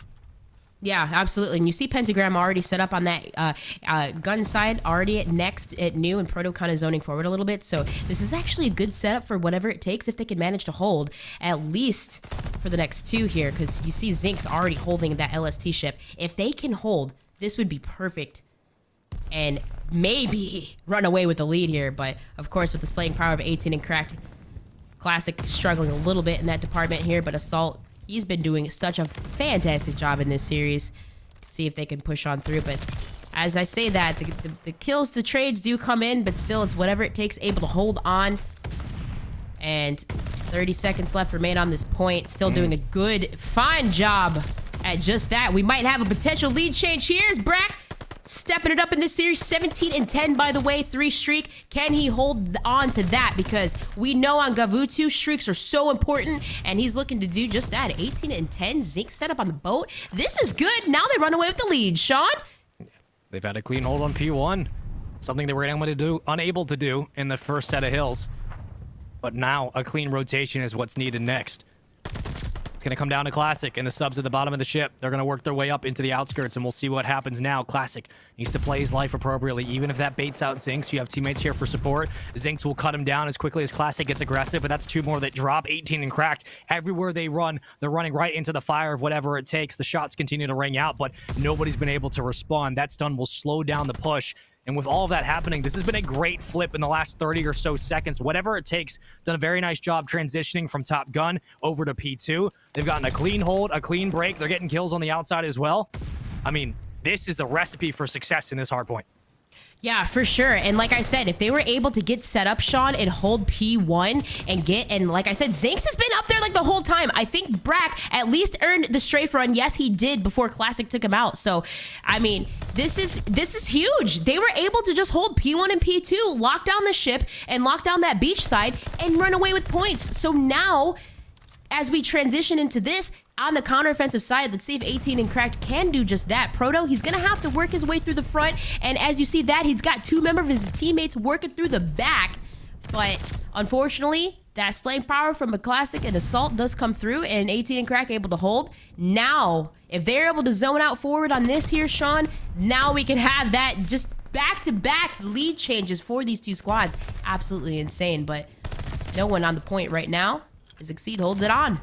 Well, it spawns furthest away for whatever it takes, and how much are you going to really invest in this as nades continue to come out and check you right when you move out of Top Gun, but no one in the point, and maybe we just let this one stay neutral. No one gets a touch inside. Finally, Pentagram will slide in, and here comes the contest immediately. Classic, nope, Exceed wins it with the pistol and gives points right back to 18 and Crack, but with about 15 to go, we're keeping our eyes on the top of the minimap already. Whatever it takes, have the spawns for new, and if you're 18 and Cracked, you have to hit the rotation now. This last 6 seconds, let it go. Immediately start to fly over and try to win those spawns, because this very much will decide the game. Yep, whatever it takes, set up in position. Proto, very huge setup in the back. And Zinx zoning forward. Been doing such a fine job at locking down these lanes. 23 and 14, by the way. You see there's going to be a huge gunfight between Zinx and Classics, and Zinx does take him down. So now you see Exceed turns around, and Brack able to get that kill onto Assault. Still, can he get the one on to Exceed? He might have the help of Zinx, because you see Zinx is rotating back. So perfect plays and perfect hold from whatever it takes to keep zoning forward, keep zoning back. And again, Classic fighting from the front now. They could have potential to do some damage here, Sean. If they can manage to hold every single second, all they need to do is back up. You see Exceed starting to do that, and Exceed wins a huge fight. So now, whatever it takes to them, they can go ahead and counter back for the next 2 hills. Yeah, Ellen, you're absolutely right. That gunfight by Exceed is massive, because you have gun control, you have eyes over on the beach, and more importantly, it gives Exceed an opportunity to rotate back and just sit out for spawns, and you can just start to funnel whatever it takes into a death row of bullets, and it looks like that will be the case, but it's going to come down to this final hard point all the way over to the docks. This is where we will decide potentially this map and maybe even this series. Can you get a full hold for 18 and Cracked? 60 seconds won't win you the game, but it will put you in a position to close it out. They certainly will get the lead back. Proto trying to move into a position to at least contest, but he's going to get called out and caught. That's 3 dead thanks to Exceed and Assault. Assault for 3. Assault for 3. Yeah, you better believe it. 23 and 21. Look at this rotation and flip. 18 and Cracked are absolutely perfect on this hole. Yeah, and look at the squad spawns for whatever it takes. Brack does it on in the back, but still it's not enough. Assault going huge on a 5 spree now, by the way. Exceed setting this up for the team was so huge, that P1 hill, and getting those rotation kills, and it's absolutely insane now. 10 seconds of scrap they get. They have to get every single kill on these rotations, and Assault does tag up Brack, but still the help there from Zinx. We've seen him maneuvering around the map, helping his teammates constantly. How are 18 and Cracked going to break this? 230 to 212. This is so close, Sean. They gotta push and they gotta go now, as this could really, really creep away if they whatever it takes to take this P1. Yeah, well, you're going to have to contest. You're going to have to get numbers inside. You're going to have to play these crazy trades. It's going to be chaotic in the point. But again, a 4 wipe every single time. You think 18 and Cracked have an opportunity to just bring this game back and potentially stack a hill. They get completely cleared off. Exceed, Assault combining for 2, but is it enough? They need to get into the point. I don't know if they have enough. Exceed, he gets in, but he gets cut down by Brack. More numbers from the side. Classic gets 1. He can't get the second. They all fall. Pentagram for 2. You just need 6 more seconds. All it takes is 1 contest, but that might be it. 1 more player up to bat. Pentagram 360 gets caught. 6 seconds to go. That's going to be it. We're going to game 5. Oh my goodness. These games are going to give me a heart attack, Sean. What a crazy series. I mean, the back and forth between the 2 squads, but how about that hold from, what was that, P3, P4, P2, P what? Oh my goodness. It's just absolutely insane, the back and forth between these teams. But what did we say? Proto was slaying out like Proto and Zinx going crazy. Brack for whatever it takes. That game went absolutely huge in the slaying power. But man, the rotational kills and everything, and man, Exceed doing a fine job at even turning that game around for them. Absolutely insane from these squads. Nuts. Crazy. It was nuts. And again, shout out to Pentagram on that P1 third set of hills for continuing to find ways to just contest for time, right? Like keeping his life, playing it as long as possible, finding a kill or 2. But as quickly as we saw Exceed and Assault putting kills on the board and potentially putting their team in a position to contest and break that final hill. Whatever it takes, found a way just to fight back every single time. And they quite literally did whatever it took to win that game. It really did. And I mean, we said that this was a must win. Obviously, a little bit upset about the controller, even the hard point. Now you think of this as a game 5, like whatever it takes could have won this in a 3-1 fashion. You know what I mean? Like these teams are just so evenly matched. It's insane. And man, shout outs to both squads, because Assault doing everything he can to lock it down. Exceed, again, those rotational kills on beach side to bring it back on that P4 hill. Just insane. Look at these stats. 35 Nuts. and 19. 27 non-traded kills from Brack. Proto, not the best this game regardless, but his teammates stepped it up. He still has been playing out of his mind, getting just everything, the cutoffs. That is just whatever it took. They used Sean, listen, I told you this squad will do whatever it takes. They're just so good. And with Pentagram, I mean, we see a little bit of a difference in terms of their hard point. I think that maybe in certain times they were just struggling because of the new player. Maybe that's where certain things maybe faltered on that Berlin hardpoint. Sure. But regardless, it's a new player coming onto this roster. They need a little bit of time to adjust, and it worked out really well in this Gavutu. No, it certainly did. And you can only tip your cap to Classic and Shawnee for putting up the attempt that they did. But in the end, whatever it takes, found a way to clutch up, right? Something they were unable to do in the S&D, unable to do in the control.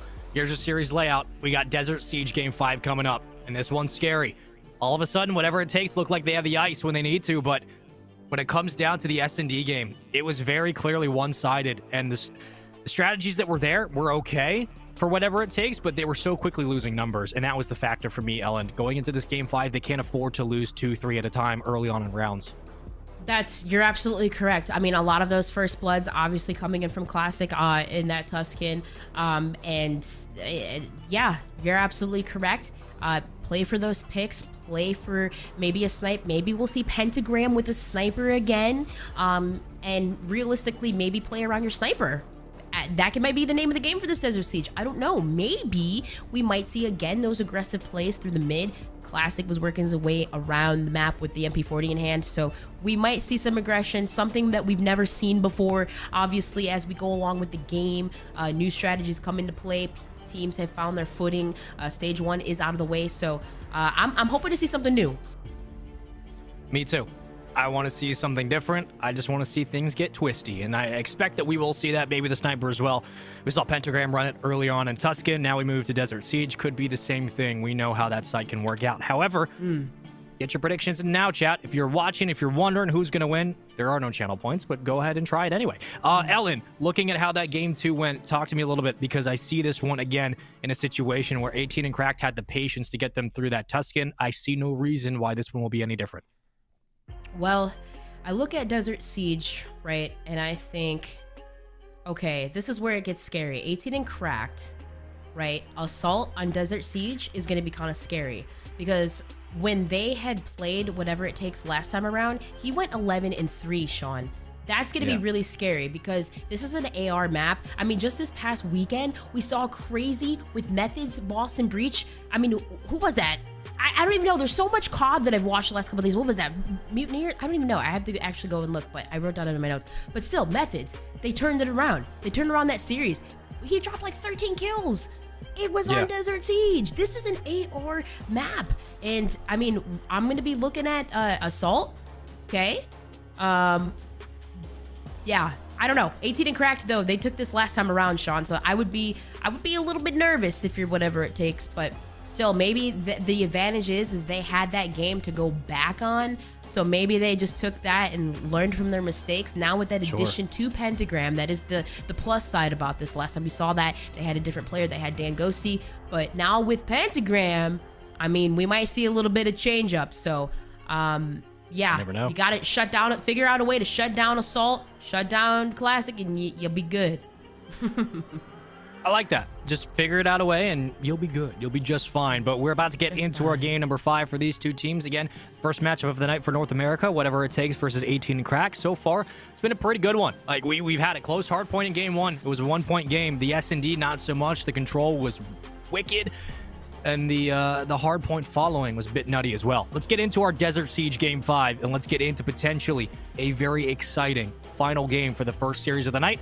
We have one more series for North America coming up after this, and that concludes your day 1 of Season 2 of the Call of Duty Challengers Elite for the 2022 season. And then we're back for next week, and then the week after that, and then the week after that. It just keeps going. It just keeps going. Yeah, I just so much Call of Duty that I'm excited for this year, Sean. Like, you have no idea. I don't know what it is about Call of Duty Vanguard, and some people might think that I'm 18 and cracked, but you know what? It's okay. I'm not 18. I'm definitely cracked and excited for these games because this game is so lit. I feel physically 18 and cracked, but mentally I am a 40-year-old man. So for me that's debatable. But you know what? Hey, the bomb is going down. You already know whatever it takes is doing whatever they need to do. Pentagram hopefully gets an opening pick here with the sniper. Bomb down. We'll see what happens. Be nice if we see a snipe. Well, so far we'll see Classic with the opening first blood in the opening round. Shawnee will make it too. Exceed's getting very confident to move up. Zinx gets burned. It's a 3-on-1. 25 seconds to go. Oh man. 1 versus 3, Breck. What are you gonna do? Oh no. Very tough for that situation. I mean, realistically, all he could have done is just, I mean, kind of isolate a kill there, maybe in play for streaks, but really hard when you already got somebody on the bomb, and kind of tough to win there, Sean. But regardless, still, it was a valiant effort. As 18 and Crack take that now. Switching the side up, we'll see what they do on the attack. It's Exceed now opening it up with a sniper rifle in his hand, and let's see what kind of strategies we are working with. I believe I was gonna say I was gonna think that they're gonna go train side. Let's say opening blood. Shots into Zinx, and he takes him down. Now that's the opening pick they need to work on through today's site, Sean. Here we go. See if they can do it.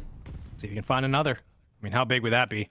4-on-2 advantage. You have site control. You can quickly get the bomb down and force the round to end as quickly as it starts. Ooh, so sneaky from you, Proto. He saw Shawnee. He absolutely did. Yep, he knows someone's around, but can he line up the shot? There it might be, but Shawnee escapes. Oh, wait a minute. But you're gonna. Why would you re-challenge that, Proto? Get out of the way. 3-on-3. 50 seconds to go. Classic is your bomb carrier. Maybe you just bring this one to B. Yeah, that's realistically it. But still, they have a little bit of time. 40 seconds, no need to rush it.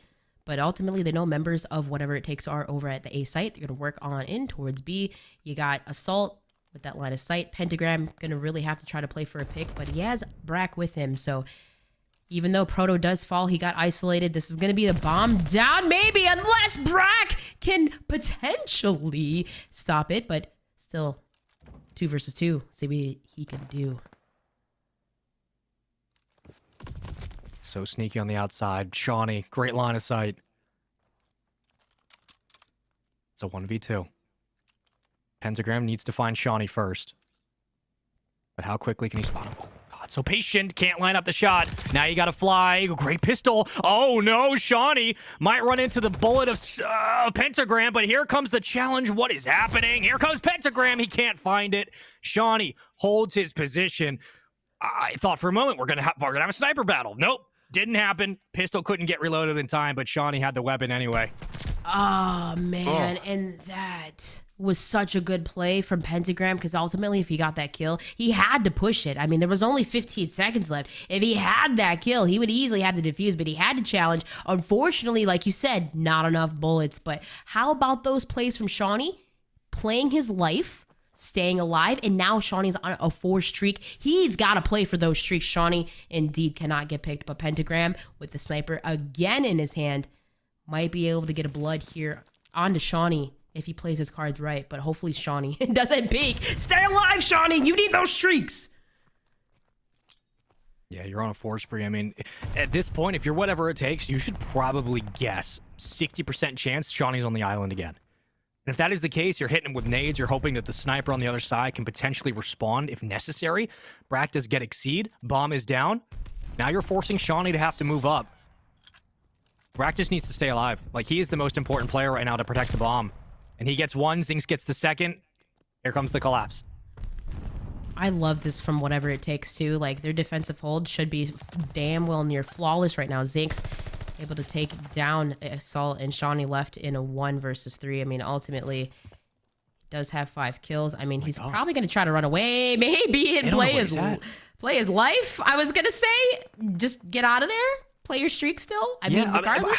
How did he escape up mid-map like this? Like, oh, my gosh. Oh, my gosh. Oh, okay. Never mind. Shawnee, able to play his life, still 6-0. I don't know how the hell he got out of that with 3 members all around map. You're right. I don't know. Completely mind blown, but still able to stay alive now and taking the round. Whatever it takes, at least. Get themselves on the board. I've never seen someone just escape 3 players hunting you. You're, like, locking down every single line of sight at mid-map, and you just ran right up it. They're like, we have every avenue covered except the one that goes directly up the map. Shawnee gets streaks, and Pentagram gets him early. And then you die like that. Unfortunately, Shawnee, I don't even think earned 1. Pentagram, huge snipe onto Shawnee now. Problem is here, 418 and crack is the bomb is down. So gonna try to isolate a pick would be the smartest play. Exceed with that sniper. Gonna try to do just that. Work his way forward. And I mean, you see Assault on the other side. Maybe the shots are in. Now all players of whatever it takes gonna look over to that A side, but hopefully here the play, they can just need to isolate a pick. 45 seconds left.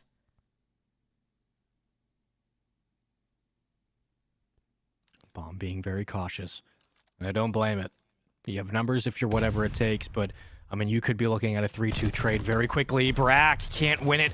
The Clamber gets him. Zinx flies onto the site, and he'll be able to respond with 1, but it's a 3-on-1 for Exceed, and he has bomb. I think they know where he might be. And he's going to get caught in a moment. Surely he's going to get caught in the moment. There it'll be. Nice positioning, whatever it takes. Get another round. Yeah. They're definitely adjusting to these situations very, very well. And I mean, it helps when Pentagram, of course, gets the opening pick instantly off the bat. So whatever it takes, still doing whatever they need to do. This is literally an even series, essentially. I mean, obviously, minus the fact that Shawnee is playing out of his mind right now. But you wouldn't have think this to happen with Assault 1-3 on his. This is his playground. So still 2-2. Pentagram looking for that opening pick again for whatever it takes. On the attacking side, you see that bomb pushing its way forward and going down at B. And Exceed does get tagged up but manages to get away with his life. Now the information is in. The bomb is down. Let's see what he could do as he's going to work his way forward, but he does get tagged up. It's been 2 rounds in a row. Proto emptying the utility, but it only gets 1 check with the stun. Here comes Pentagram through the back. The pistol doesn't even need to come into play because Zinx is there. The team cross works. Proto for 2. A challenge, a slide, Exceed good for 1. Surely he will get traded in a moment. Now things become interesting. I don't think Exceed got spotted. Exceed might be able to get through the back, but Pentagram needs to cut down Shawnee. Hit your shots. Pentagram does. 2-on-1, 10 seconds to go. That's going to be it. Yeah, nicely played. Getting teammates in position to watch the cross. Another round on the board. Whatever it takes, 3 straight rounds. Back to back to back. Oh, man. And again, got to give props to Pentagram kind of swinging that momentum with the first bloods. And like you said, they're in positions to get each other's crosses. And man, at the end of the day, working that B site seems to be the play for them. It's not broke. Don't fix it. Getting the bomb down, obviously able to do it a couple times, but here Exceed is going to look to get an opening. First blood, he does spot Zinx there, but Zinx, I believe, runs away. Excuse me, that was Brack. My eyes are crossing. Bomb now, same play on the opposite side. It's 18 and Crack that does get it down, and Shotty does get the opening pick. Yeah, sometimes I watch two players hitting different routes, and my brain gets all scrambled. It happens. 3-2 advantage right now for whatever it takes in this game, but dead even. It's a 3-on-3. Proto going to work his way up quietly. Exceed did not spot him. Bomb is down, and Pentagram gets spotted. How quickly can Exceed get in position? Well, everybody falls, and all of a sudden, Exceed has 1 to worry about in the back, and Proto can't win the gunfight. Proto can't win it with a pistol either. And 18 and Crack take advantage of the mishap. So if somehow Proto was able to get there faster and take out Exceed, maybe that round becomes doable, but nothing really worked. Proto got caught, couldn't win the gunfight, and it took a little bit too long to develop. Yeah, you're right. Completely got isolated, and it's unfortunate. Like, in some situations, yeah, you gotta win your ones, and that could have been the swing factor there, but still, a tie game we have here. Shawnee still popping off. 11-2 again, by the way. Streaking out for the second time. 4 kills in a row. So let's see if he can manage to build up streaks this time. Again, Pentagram with that sniper in hand. B seems to be the play, and Zinx, huge opening pick again for whatever it takes. They get first blood. Now, instead of going towards B, though, the rotation is to move towards A. You see Proto kind of leading the charge, trying to push forward with that bomb in hand, but 18 and Crack do spot it. Exceed, he might be able to get the play, but Proto does hear him, takes him out, and now the plant should be in. Whatever it takes should be good to secure the site, Sean. 2 lone survivors for 18 and Cracked. About to run into the sniper of Pentagram. 1 last alive in this round. I mean, it's been 3 straight rounds. You respond with 1. Assault, good for the headshot, but welcome to a lead. The first time in this game 5. Whatever it takes, about to make it 4-3. Assault, the only one they have to get through for that to be a reality. And they're just going to play time. They know he's not defusing. They know he can't be anywhere around. And that's it. It's a 4-3 lead, whatever it takes. Doing just that. Yeah, that's realistically just taking it round by round. And like you said, they won at 3 straight rounds in a row. And it's just been round by round. This is very, very interesting game. Because again, I'm really surprised from a Classic and Assault. At least on this map. Because we know. But they just keep getting shut down. And again, with the first bloods from Zinx, Penta opening it up again. Oof. But it's Exceed this time who opens up that first snipe. So now working his way forward, that's going to be... Oh, but Classic doesn't see. Brack. I was going to say Brack.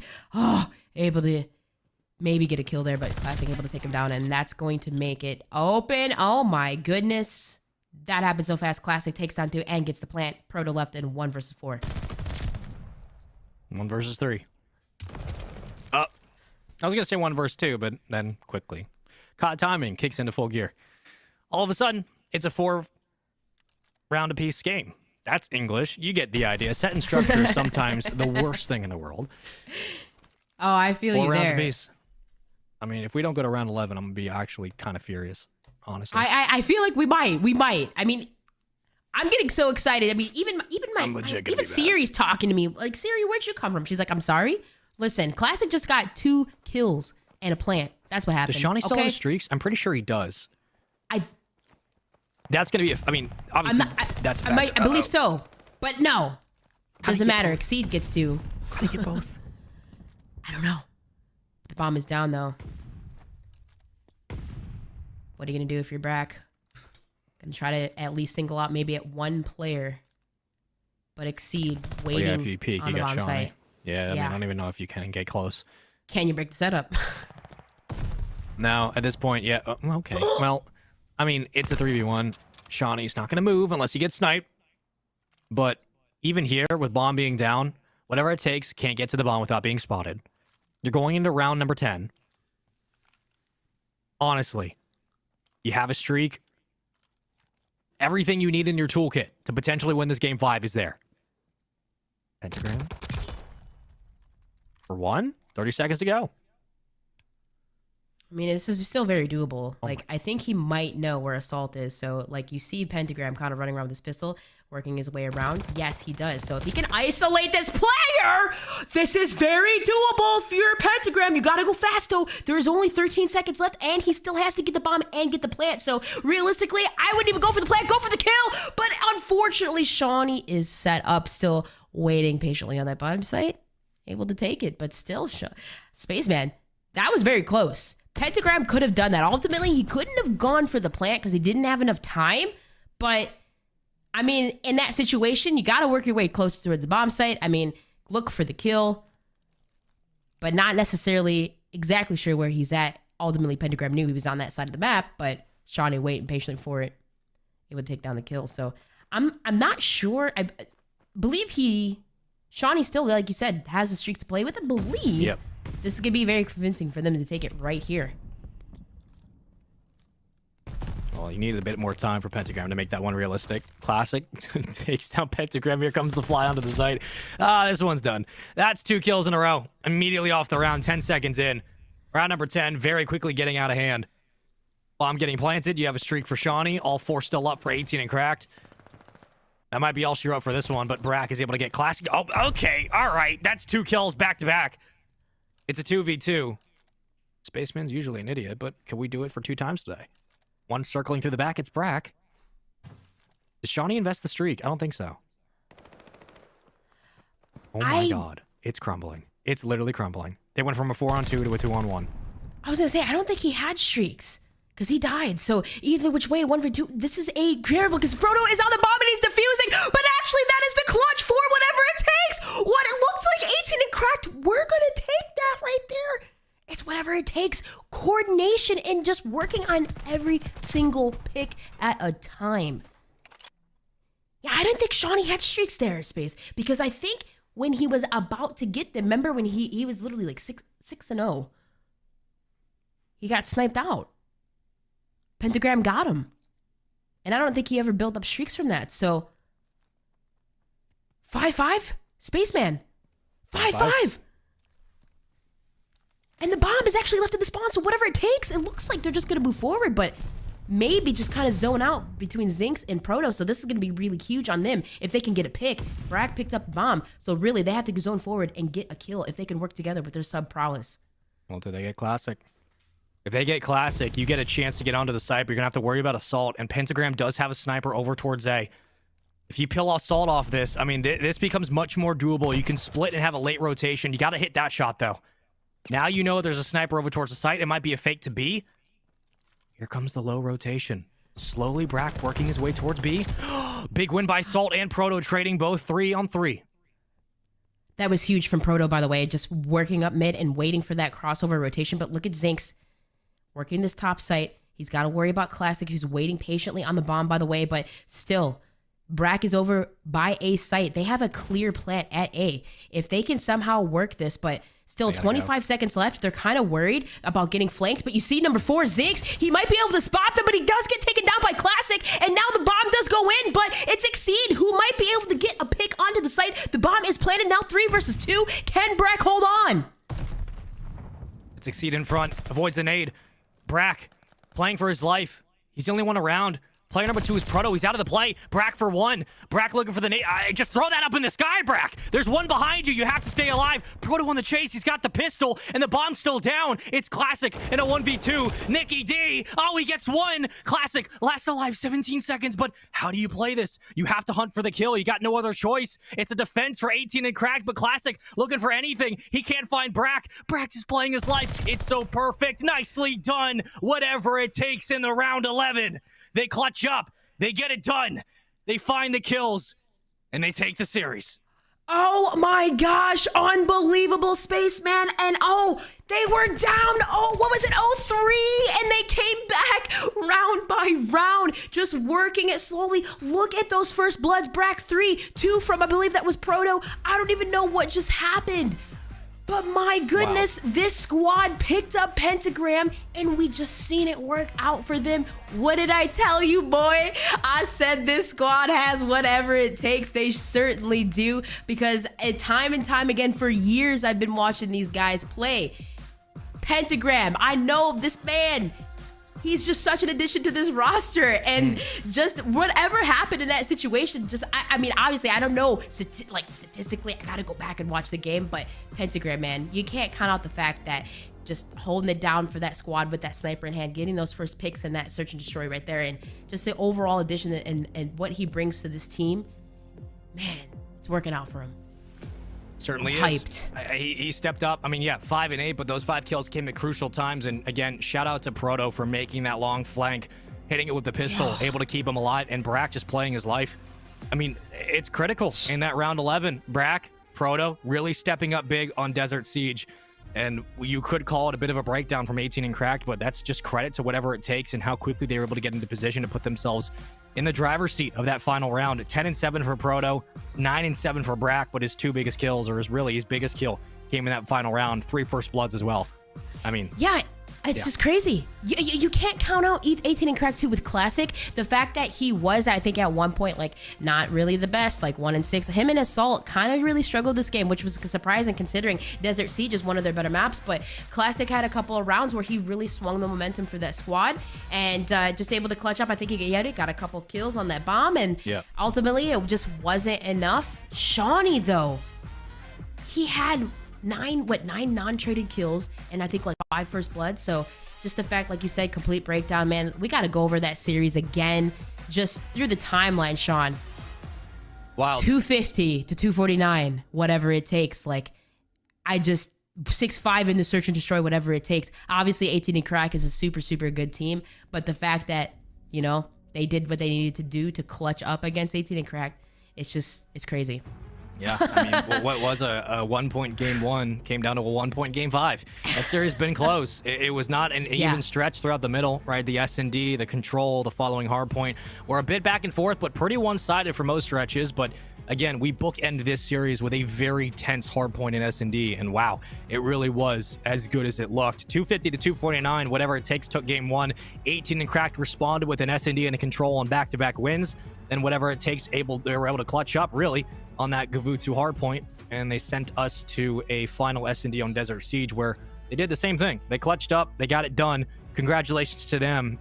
Again, the addition of Pentagram does make the difference. Was he directly responsible for the win in that final round? No, it was really Brack and Proto stepping up, but Pentagram being just a variable, like a constant on this team, is good enough for me. And this team's going to be scary as they get better throughout the season. For 18 and Cracked, unfortunately for them, they lose that opening series, but certainly things that, you can absolutely work on. Ellen, takeaways from that one? Ultimately, that this team is going to be scary. They're just, like I said, they just picked up Pentagram. They still got time to work on some VODs. They still got time to build up that chemistry. But from what we saw tonight, really looking forward to just seeing how this squad progresses as a whole. Because, I mean, some of these games I can potentially see, even against some of these top contenders, being straight blowouts. Just keep working on that consistency. And I think that they're, again, I said it from the beginning. This could potentially be a top 2 team this season, man. Yeah, well, Strike X and Toronto Ultra Academy will be coming up next for the final match of North America. We hope you guys have been enjoying the show. If you have, let us know. If not, hopefully enjoy it next time. But anyways, we're going to go to a commercial break. When we come back, we will have the final match of North America tonight on this stream for Stage 2, Day 1 of the North American Challengers Elite Series. You don't want to miss it. We'll be back after the break.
I'm so exhausted, I needed the energy, needed to pick me up. I'm in your movie, but this is my cinema. I got that power, I'm built to devour. Anyone coming against me, a tower. I don't cave under pressure. Some of y'all leaving here in a stretcher. Took my time to go and get better. I was reading in the red letters. Ay, hit me with your best shot. I got time today.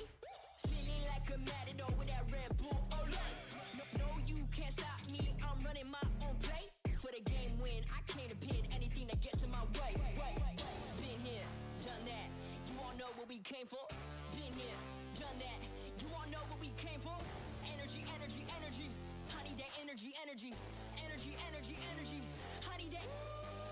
Been here, done that. You all know what we came for. Been here, done that. You all know what we came for. Energy, energy, energy. I need that energy, energy. Energy, energy, energy. I need that energy, energy. We've been here, we done that. We done that. You all know what we came for. You all know what we came for. We've been here, we done that. We done that. Energy, energy, energy. I need that energy, energy. I'm in the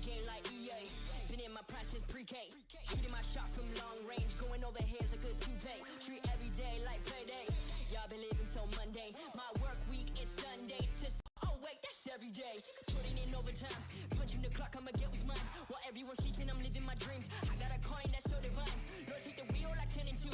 I'm losing energy, I'm overdue. I've been on the top ropes, hitting my pros. Watch me hit the power moves. Been here, done that. You all know what we came for. Been here, done that. You all know what we came for. Energy, energy, energy. I need that energy, energy. Energy, energy, energy. I need that. Been here, done that. You all know what we came for. Been here, done that. You all know what we came for. Energy, energy, energy. I need that energy, energy. Energy, energy, energy. I need that energy, energy. Been here, we done that. We done that. You all know what we came for. You all know what we came for. We been here, we done that. We done that. Energy, energy, energy. I need that energy, energy.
tune back into the music. You know how to do this.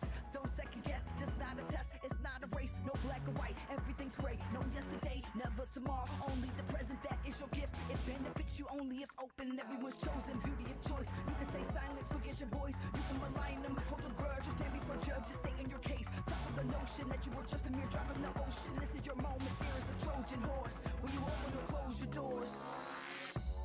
Just when you feel like it's too much. Just when you feel like you've had enough. Take a step back from the edge. And take a deep breath. Dance like you'll never. Dance like you'll never.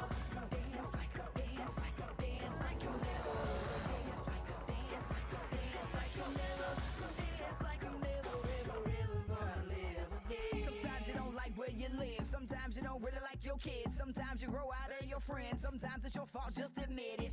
Finger point in the mirror. 3-point back, that's the tearjerker. You can wallow in sorrows, depressed of the past, afraid of the unknown tomorrow. Or you can just live in the now. We all trying to figure it out. The rhythm inside of your chest that's keeping you moving. That's the solution. The ball on the floor is hard to. Welcome back, friends, to Stage 2 of the Call of Duty Challengers Elite Series for the 2022 season. I am Spaceman, that is Dream Crazy, and we are going to continue bringing you guys through the action for tonight because we have one more series in North America that we have to get through. But Ellen, welcome back in, and while I have you, let's take a look at the standings because we actually got some updated stuff we got to go through.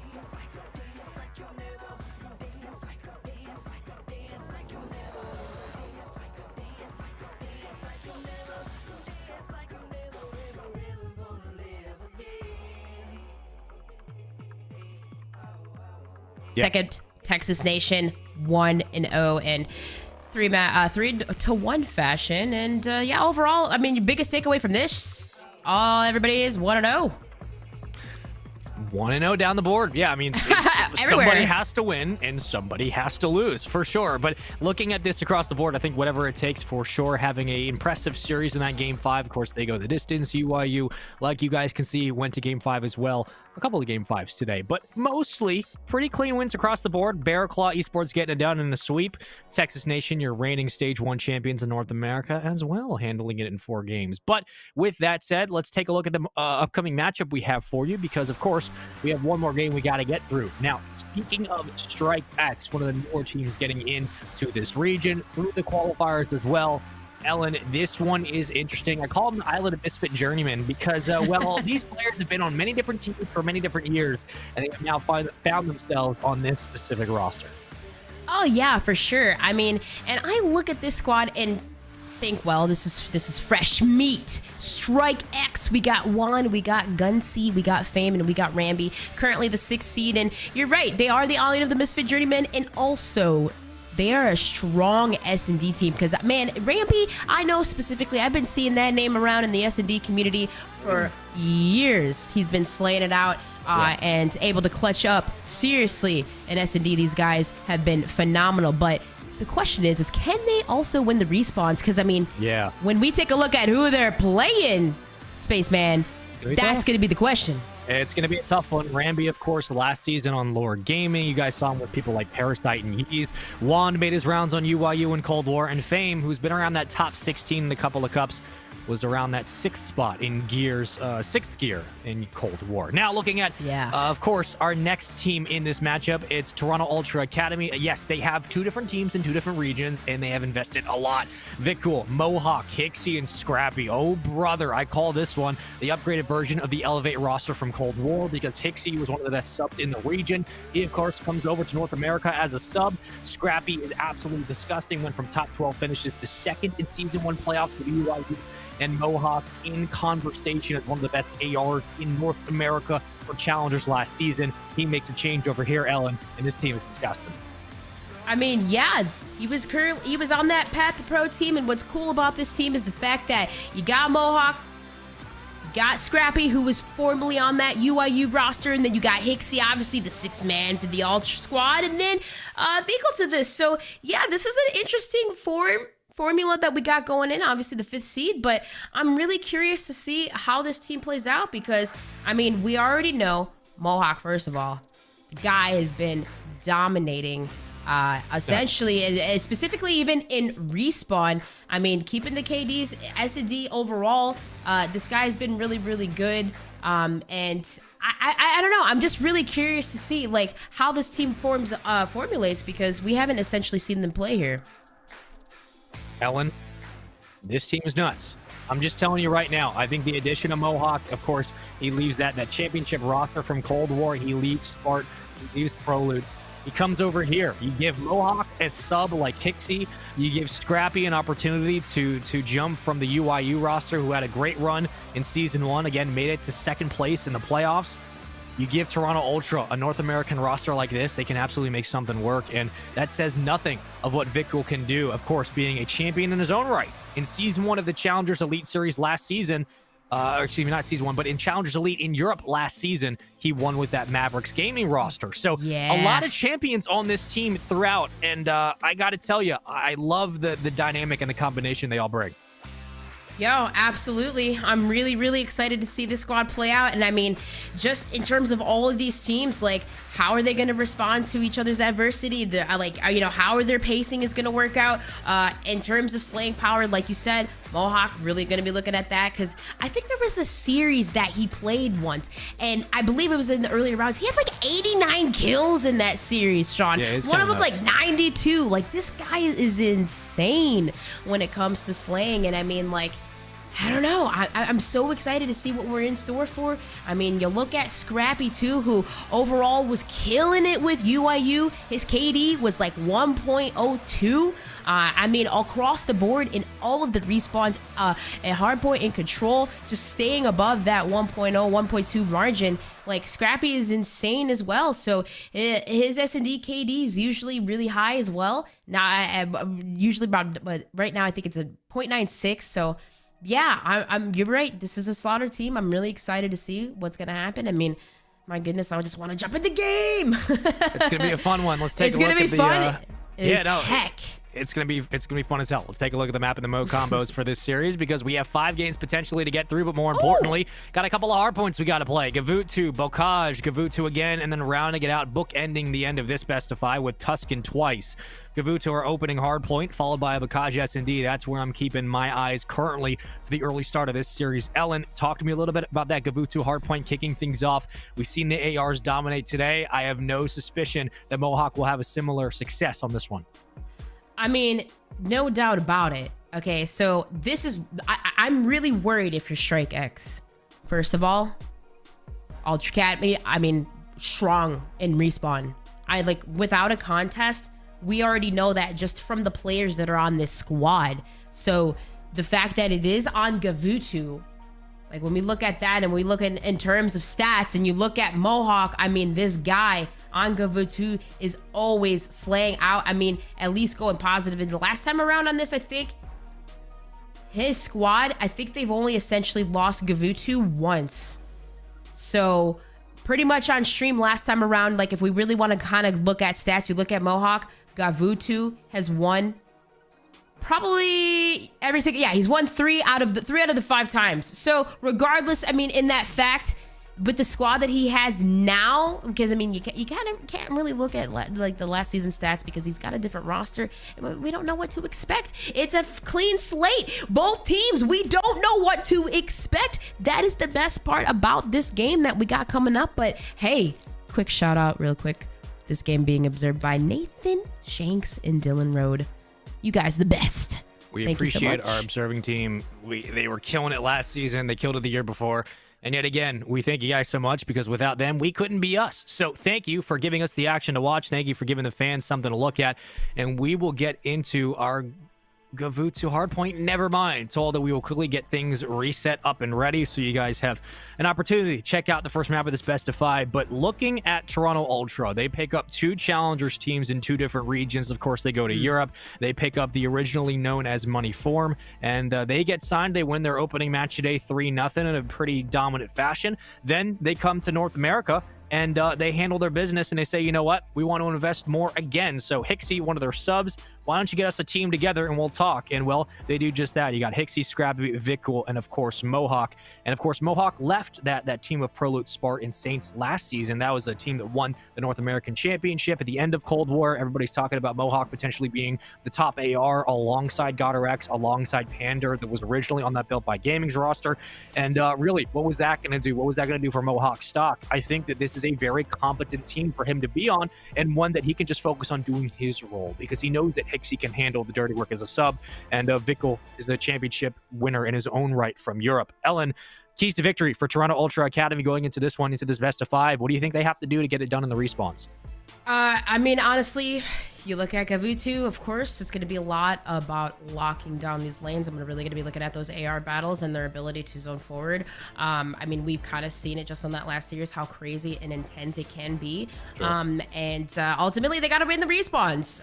You don't want to play Search and Destroy against Strike X, because we know their history with Search. We know that where their background and where they came from. And I mean, we kind of talked about it earlier today with Revenge Tour. Search and Destroy wins the championships, and what happened? They took it to a game 5, and they won that last Search and Destroy. So realistically, if you are Ultra, you don't want to go to a game 5 for sure against these guys, but you don't want to lose the searches. You want to win the respawns. Regardless, even if you do lose the searches, you have that comfortability with the respawn. And ultimately, Sean, this is their map. This is the map that they want to play on. We got that Gavutu control. So win your game. Here we go. Been an AR show all day today. I can only expect the same thing, and we're opening up with a double kill from Hixie, and that's all 4 dead. All of a sudden, Ultra Academy have wiped the board. They're on to P1 gun, and Gavutu is opening up in very interesting fashion. And look at their setup. I mean, they're set up for success already. They have everything they need covered. They already have Vikul already around here locking down the LST ship. I mean, they have complete control of this map, and even though a player from Strike X does slide in, I mean, regardless, it's the first Scrappy Hill. There's only 18 seconds left. Hixie's keeping it contested. But as I say that, the huge gunfights towards the LST ship, Strike X do manage to secure. So this is their chance, hopefully, to swing in favor. As you see Rambi locking down that ridge side. That's 4 in a row. Let's go to the boat. Key 2 now popped. Plenty of time still on this one. Dead even in your opening hard point. Now we look at the rotation. It will be up to Fame to work through the back and try to help his teammates as they clear out the front of the hill. And Fame to get a little bit cheeky. It pays off for him. Another 4 dead. Nicely done by Strike X early on. 2 wipes back to back. The early time as well. AR's pushed up for Rambi. Not such a bad start.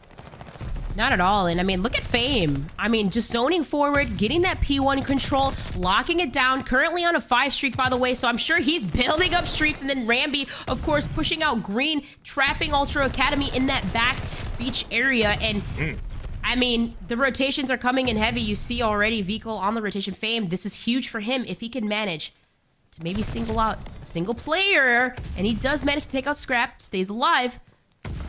Gonna say, locking down that mid sight line, this could be huge. If you're Rambi, you want to lock down Beach and player life. That's a huge kill onto Vikul as he takes it. But Wand, look at where he's set up.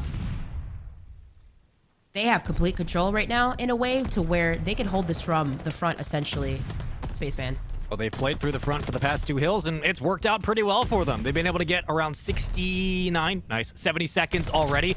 30 seconds and counting for Ultra Academy with a full 40 to play over, but it's Gunzy through the back. We haven't talked a lot about him, really kind of a top 16 circulating player who's had some stellar performances in the past, but really a squad where he can excel at, because like Mohawk on the other side, he can just focus on doing his role. Early on, pinstripes in the kill feed, a couple of early challenges, but even here, it's Ultra Academy who try to find their way through the front, and they are currently fighting against Juan and Gunzy, denying the push early up. Mohawk sending shots out from Top Gun. Here comes a nade to check for 1, but in the hill for the moment. Strike X doing everything they need to lock down this time. Yeah, and if you're Ultra Academy, of course, just back on down, and they started to do that. And rotating to new, you see Fame kind of just putting himself in a position to where he might be able to do some damage with his teammate in hand, but still being able to remain on the hold. Ultra Academy doing just a fine job of that. This is really good if you are Strike X, though, because if you see Wand, he can actually work his way around the back here. But unfortunately, it's still Ultra Academy that's able to hold. But the pinch comes in from Gunzy, and he's actually huge right now, able to flip the spawns. It's Strike X from Gunzy, who works a flank, and Still now, Ultra Academy holding from the front. Strike X is gonna have to work a push through the back now. As we've seen this in the past, Sean, if Ultra Academy is able to hold this hill right here, they can start to rotate towards that LST ship and hold 2 back-to-back hills, as we've seen in the past, if they can trap Strike X in the back beach area. And Mohawk spawns on a breakaway, so he might just elect to move back to mid-map and continue to contest from the front. But even here, it's the spawns in the close in the funnel for Strike X. They're putting more numbers on that point, but now you have to worry about that rotation, which, again, we will start to move ourselves over to the final hill on this first rotation. Great nade, better shots from Vikul, and he's able to clean up one. Bambi might become the next victim, but next up to bat, it will be Gunzi who clears out Gun, and the rotation down to the docks will not be clean. It's a bit choppy and a bit scrappy, but speaking of, he resends shots from the top of the gun, and Juan will have to back up and hold his position. Here comes Gunzi for the break, but gets cut down as quickly as he's spotted. Every single time you think Strike X are in a position to potentially get a foot inside the hard point. Credit to Ultra Academy. They've done a very nice job of keeping the gunfights on the outside of the hill. Hixie finds another, but at 6 and 14 with the Automaton, not usually a player that's known to go too negative, maybe thinking about the sub for this next hill. Yeah, absolutely. And I mean, still, regardless, the lead change does come in hand from Strike X as they do switch it over here. And this is a huge fight as you see Gunzi holding it on. But Fame and the rotation, he does manage to get one, but it's Scrap. Scrap did not get the trade, so Fame's still alive, fighting on that P1 rotation, does take it down 2, and now in a 2 versus 2, because he does have Wand in there in hand, he might be able to clear all members off of the point, but it's still Ultra Academy remain on, and still it's Fame just slaying around the point, but not really getting any contested time here. It's Ultra Academy, at least, that might be able to run away with this, but still, Gunzi locks down the LST ship, just knowing that he's going to need that for that P2 rotation. This is such a power position on the map, Sean, that still, it doesn't even matter. Ultra Academy, Mohawk just getting 2 right there and clearing out the point. 30 seconds left on this time, and this is good scrap if they can hold. Well, the benefit of Gunzi being in that spot was, again, you pull a 3-2 advantage onto the hill, and you can play trades, potentially the break.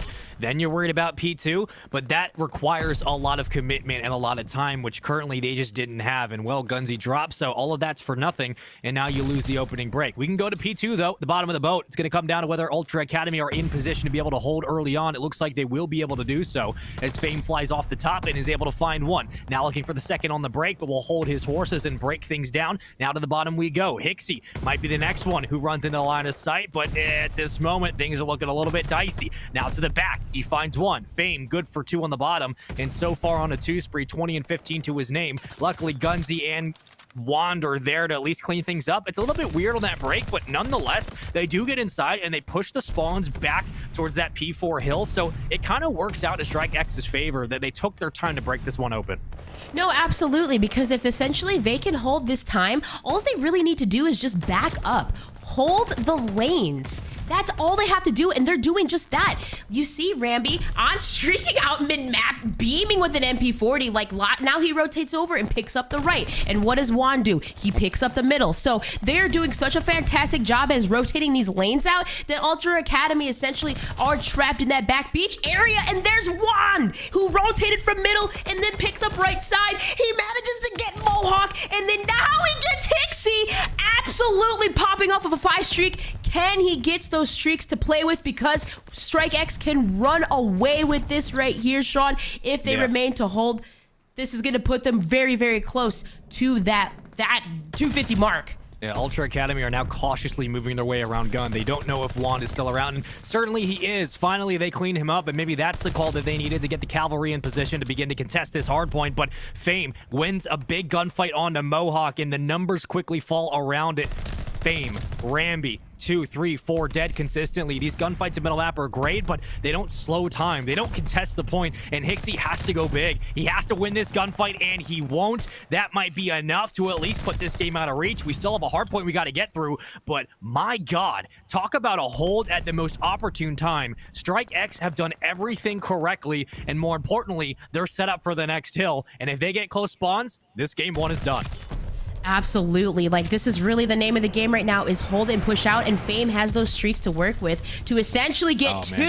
And oh man, this is looking very troublesome if you're Ultra Academy. You're gonna have to break, and you have to go now, because If you see Juan, how far he is pushed out, this is just going to make Ultra spawn further away. It's really scrap here if he can do anything, but Juan rotating from lane to lane gets 3, and now the Flood's going to come on from that bridge side. Is still Fame aware of it, looking at it, and you got Rambi there to pick it up. Sean, this is it. That is it. The game is done and dusted. Who would have expected that? But still, Strike X takes it in a convincing fashion, 250 to 144. I mean, shout out to Juan. He did it on UIU for so many times, and he does it again. It was just clinical. Rambi as well. The Automaton was playing devil's advocate for Strike X in this opening map, but for Toronto Ultra, look at the stats even. Mohawk had a decent game. Hixie struggling, double negative. You look at the other side, Vikul struggling, almost double negative. The two most explosive players outside of your main AR struggled with the Automaton in that game, and they just weren't able to get anything going, and essentially became a 3v4 and a 2v4 for the majority of that map. But that is credit to Strike X. They didn't stop. Wand, Gunzi, Fame, constant 2 pieces, 3 pieces, keeping the gunfights on the outskirts. And even looking at these replays, they dictated spawns, they controlled the lanes, and the middle of the map was just dominated by these subs. Fame was unstoppable.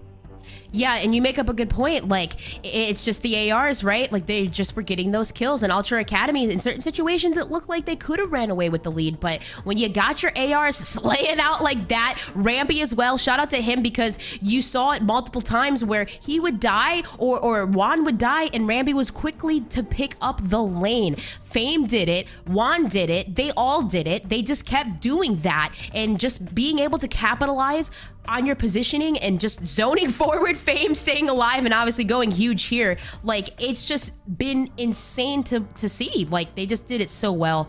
And my goodness, these guys, like, I just walking through that replay, like Juan 2 especially, just really turned up there at the end. And yeah, especially on a map like Gavutu, where those ARs are so important. I mean, we've seen it where teams run even 4 automatons. Like, it's so dominant for that map control and pushing forward and how far back you can trap the enemy. That was a dominant win. I mean, if we want to sum up the sentence as quickly as that, let's do it. That was a dominant performance from Fame, 31-18. Rambi, 24-19. I've been watching Rambi for years. The dude's an S&D god. He's really turned it around in the respawn department as of late. He's been putting the hours in those variant tournaments. But regardless, this team, they're an island of misfit gunnies for a reason. We talk about what they bring to the table. We've talked about the fact that a lot of these players have bounced around from roster to roster. They've never been able to find like a quality fit outside of Wand, maybe on UIU, and Rambi a little bit last year with Parasite and Yeez on Lore Gaming. Outside of that, a lot of these players have been circulating around the bubble on the fringe, but always in the realm of contesting for top 12, maybe top 8. Outside of that, I think this is one of the cleaner rosters put together, where on paper you're probably scratching your head, but watching in game, they're clicking. No, absolutely. And you're right about that. A lot of these players, even these AMs, have just seen rotate out over the years and not find success. And whatever Strike X did just from the start, they have been clicking so well. And this is a team, I mean, just off the gate, looks really, really scary, because I mean, we already know how good they are in Search and Destroy. I mean, like I said, these are players that I've seen in the S&D scene for a while, but man, just to win Hardpoint like that, 250 to 144 on, you know, something that we expected to see a little bit, you know, more power from Ultra Academy. It's crazy. But I don't know, as we go into this Bocage on Search and Destroy, I'd be a little bit nervous, because these guys are beaming. If Fame is running the MP40 like he was on Gavutu and he runs into Bocage, I'm just saying, the cage gonna get dicey. Fame looks nasty. This could be a very interesting game number 2, and a very critical one, of course, for the series. But we will be following it up with a Gavutu control, followed by a Tuscan hardpoint if needed, and a Tuscan S&D if needed as well. But overall, takeaways from game 1, Toronto Ultra Academy looks strong in spurts, but those spurts aren't very long-winded. And for Strike X, no matter what situation they were in, I mean, the guns were hot, the teamwork was clear, and they had a plan for every single hard point. Now, getting into game 2, Ellen, you know, it's been an AR's day. It really has, but I think Fame's going to make the difference. If he's running an MP40 like he was on Gavutu, I think he absolutely could break it open with a couple of first bloods that really decide these rounds. Yeah, you're absolutely correct, because just That's going to really be the deciding factor is those first bloods, those pushes, those aggressive lanes. Maybe we might get a pick or two. I mean, maybe with the sniper, wishful thinking. I love the fact that we've been seeing snipers this game. Let me tell you, love it. But regardless, yeah, I'm really gonna be looking for fame in those first bloods, that MP40, that aggression, some surprise plays. I don't know what we're gonna see. Who knows? It's just like I don't want to say we're gonna predict something because these games today have just been so crazy. Wild. They've been wild, and we're getting the lobby reset ready for you guys. We had a crash. It's okay. It happens. We keep vibing. Let me tell you what's happened today, because we've gone through a couple of different regions. Let's talk a little about what we've seen so far as I flip backwards. We started today with Europe, and that, if this is your first time here, by the way, that is how we do things here on Challengers. We start with Europe, then we do NA because time difference. So we started with Sucre's Bakery versus Revenge Tour. That one was exciting. Went to Game 5. Revenge Tour were able to clutch up and take it. Then we went to GWR versus Toronto Ultra Academy for the European team, and that Ultra Academy team was not playing. Oh, they 3-0. They were not messing around. And then we started North America earlier tonight, Whatever It Takes versus 18 and Cracked. That one went to Game 5, and Nikki D looked good. But unfortunately, for them, Whatever It Takes looked a little bit better in that Game 5. And now we find ourselves in the unique position of Strike X versus Toronto Ultra for the American side. And Strike X just said, we might be the best team here today of both regions. And Ellen, that is the recap for you. That's all I got. That's a whole recap. I'm telling you, when we go into this Bocage, though, when we go to that Ultra team, I'm really looking at Hixie and Vikal right now, because that last series wasn't too hot for them. So they really got to step it up. They got to step it up. And your MP40 game has got to be on point when it comes to Bocage, because it sure is a cage. Let me tell you what, this small map, I'm going to be really looking forward to those mid pushes, mid plays. Just sneaky aggressiveness, man. You never know what to expect in this crazy map, because as we hear it all the time, it's mixy, baby. It's mixy. I love COD lingo. I need a Bible. Not a Bible. I need a small book of, we do.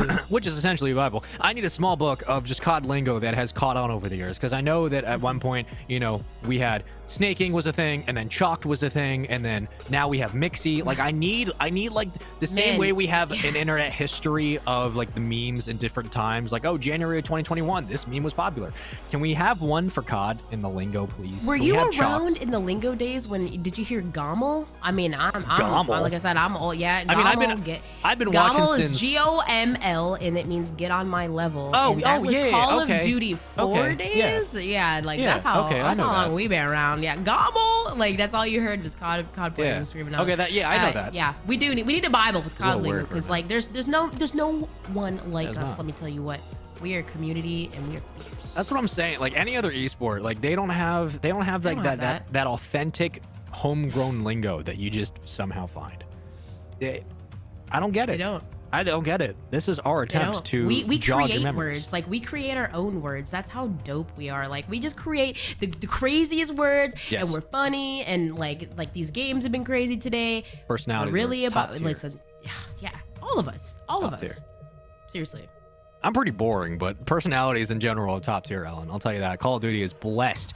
Good pros, good personalities, and shout out again to Optic Gaming, or I should say Optic Texas, for taking home the major in what was a ridiculous showing for Vanguard. And I think at the top level and even the challenge level, you can see how exciting Vanguard could be. Like it's absolute chaos 24/7. And it's like, okay, high time to kill, put it on the cage, sit back, relax, enjoy. Speaking of, what a segue, Spaceman. Thanks, Spaceman. Let's get into S&D on Bocage.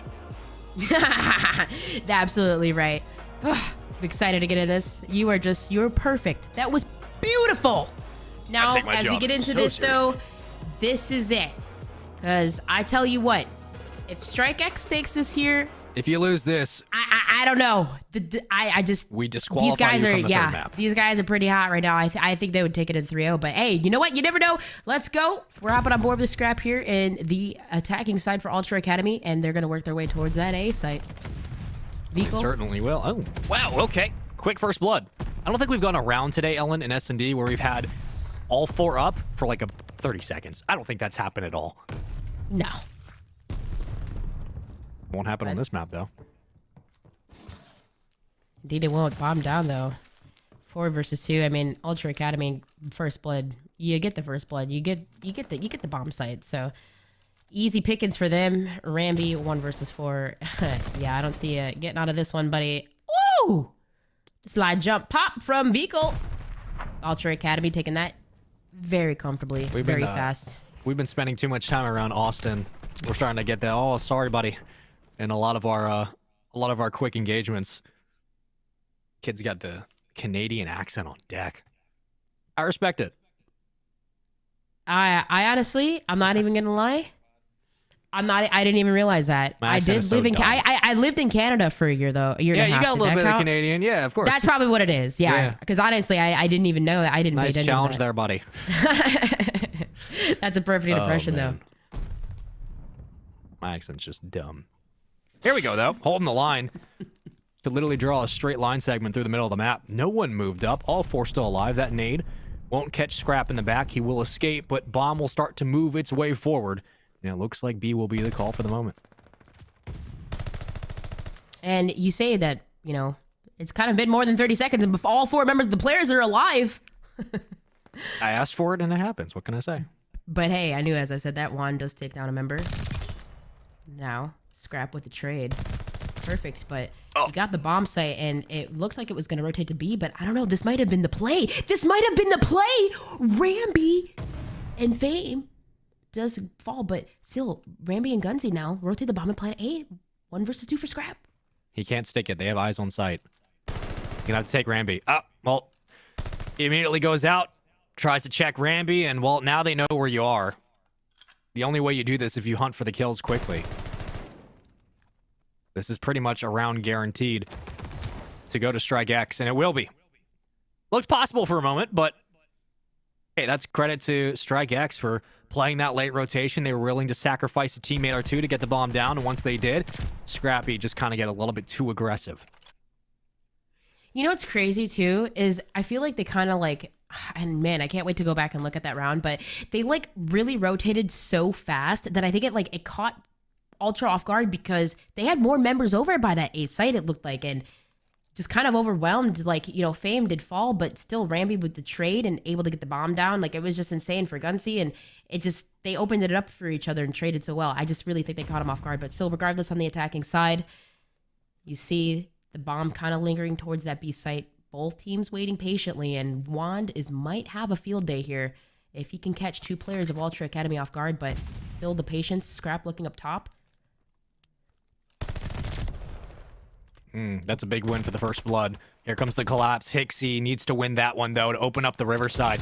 And Juan baiting, but Hixie with the better shots. And Mohawk, while all of this is happening, is able to trade for 1. And now comes down to a uno y uno. That's English or not. Go with it. Anyway, bomb carrier is Hixie. 43 seconds to go. I mean, you're hoping kind of in his perspective for a quick planet A and then just try to play that. But how long does it take for Gunzy to realize that it will be a rotation? But does Hixie instead? Does he instead just go to B? Oh, that's so gutsy. Yeah, and this is very gutsy because realistically, I mean, Gunzy's just kind of play the 50-50. Like, he doesn't really need to move. He's just kind of playing back and forth. He's not going to really wait for A, but he does wait in the patience in his favor for Gunzy. Very smart. Play the 50-50. Like, you don't need to rotate over A. Just kind of watch one bomb site and linger around it, and he did just that. So you're absolutely correct. I wonder if Hixie just would have worked that bomb site at A, that would have worked out in favor, but he unfortunately wasn't sure where Gunzy was at, you know? So maybe hopefully to catch him on a rotation. It's unfortunate that it didn't work out for Hixie, but it did for Gunzy. So now on a 3 streak, this now could be very, very beneficial if he gets those streaks playing for them. He's going to work that mid-map area and hopefully aggressive play towards A. Might be able to get this bomb down here, Space. Yep, the push is on. Player number 2 is Mohawk, and if he catches anybody exiting the site, that strategy goes out the window. Here's the collapse. We might be putting numbers right inside, and yeah, that's going to be the call already. Gunfight's happening on the top side of the minimap. Fame going to fly his way out, but finds no one on the outskirts. But Gunzy finds First Blood and the trade from Ultra Academy. They now put numbers inside, and Gunzy's ready for it. Gunzy knows exactly where they're coming from, and he escapes out. He's going to find Mohawk. Everybody getting cut down. Holy God. Strike X. Waste no time after the plant. They absolutely wipe Ultra off the board. Oh, my goodness. And Ultra just looked like they were in a position to, you know, obviously play the retake, but like, I feel like you just can't give Strike X. You can't give them room to get inside to A, because as soon as they get in there, it's lights out. And I mean, Gunsy, we say that is currently 6th streaked right now, so they got to take him down. But Strike X can easily run away with this, and this is scary if you're Ultra Academies, but answering up to the call, they're going to play the aggressive push towards A. Gunsy is going to be there for the stop, and stuns out. They are located, so essentially, Strike X know where all members of Ultra Academy are, and already on the bomb site, Gunsy able to take down Vehicle, and now 7 streaked out. He earns his streaks.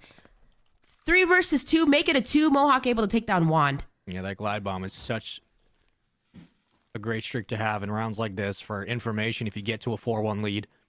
Even if you don't connect with anything, Scrap needs to get in a position to take Rambi. He will. It's a 2-on-1. It's entirely doable for Gunsy. He just got to play patiently, and instead, in a similar situation like what we saw Scrappy with earlier, a little bit too keen to immediately let shots ring out when maybe it wasn't the best time. He's going to play around the site. Oh, did Mohawk see him? Yeah, Mohawk saw him. Absolutely. Oh, you got nowhere to go, brother. What are you going to do? Mohawk going to cut you down. And maybe if you play a little bit more patiently, that round develops more. But unfortunately, you won't. Ultra Academy do a nice job of cleaning up the final kill. Yeah, I understand what Gunsy was trying to do. Like, essentially, he knew Scrap. He got out of dodge. He dipped out of those shots, and he just wanted to get into position to make, Mohawk have to plant the bomb.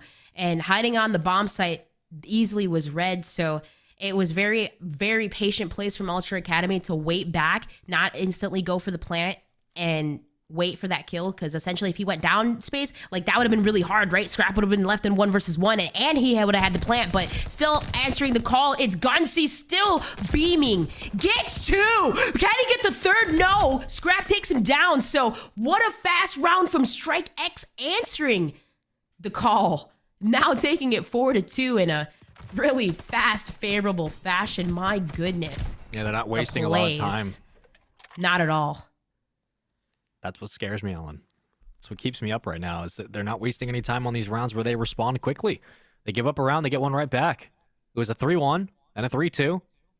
Now it's 2-round advantage. Strike X. 1-5 performance from Fame. I was wondering if he was going to be an X factor in this one, but really, it's been Gunsy and Wand who have done the heavy lifting. Maybe a nade will open things up. 3-1 split. Heavy defensive setup over to B for Strike X, but instead that bomb's going to be making its way to the opposite side. Maybe Wand spots something. Oh, he could certainly find it with that stun, and now he has info. Do they know how many are over here? You can see player 7 rotating. It's Rambi. He's thinking twice about it, but there's Wand for the pick, and the first blood for Strike X. I don't know why Hixie peeked that. Like, I mean, I know it was a hard situation, but because you were stunned, but still, like, regardless, now isolated. 2 members of Ultra Academy. Mohawk able to open things up at least with 1, but Wand still doing a really good job of locking down that back A area, and still Fame might be able to catch Scrap off guard, but my goodness, all players of Strike Strike X just putting themselves in positions to easily get each other's trades like that. All 3 members. Look at that. Did you see all 3 members? Yeah, they all turned around. They all turned around. Ultra instinct. It's insane. Mohawk had no chance there. Like, even if he got a kill, it doesn't matter. Yeah, it's like the Metal Gear alert just went off in everybody's heads, and they realized, oh yeah, he's behind us. And how quickly these rounds have gotten out of control. I mean, Wand doing a very nice job of being a stationary AR in the back, scouting for info. Let's also remind you that Gunsy at 10-4 does have 2 set streaks. Glide bomb for information, let alone a kill if it converts. On the other side, you're looking at a quick rush, and instead, we'll slow it over to B. Maybe that stun starts to slow things down. Here comes a potential nade. Mohawk needs to be careful. He will escape. This be a great time for an opportune B hit. Put some pressure at A. Can it connect? Glide bomb in. It will not connect. Oh, man, but still, they got the information from the glide bomb, at least. Rambi able to take down 1, and Gunsy still holding this back barn area. And, I mean, realistically, Rambi can make a huge play if he can manage to get around. But Hixie able to spot the play. Gets taken down. Huge from Rambi. Now, Mohawk going to try to isolate and get the trade, but he's not able to get it. Or not. Rambi. I was going to say able to maybe get away, but still in a 2 versus 2 vehicle. Let's see if he can get this straight onto Fame. 18 seconds left. And now the defuse comes in at least. But Oh, does he spot it? Does he spot it? Yeah, he's... Oh, he gets it. He's got to play his life. Oh, wow, what a win.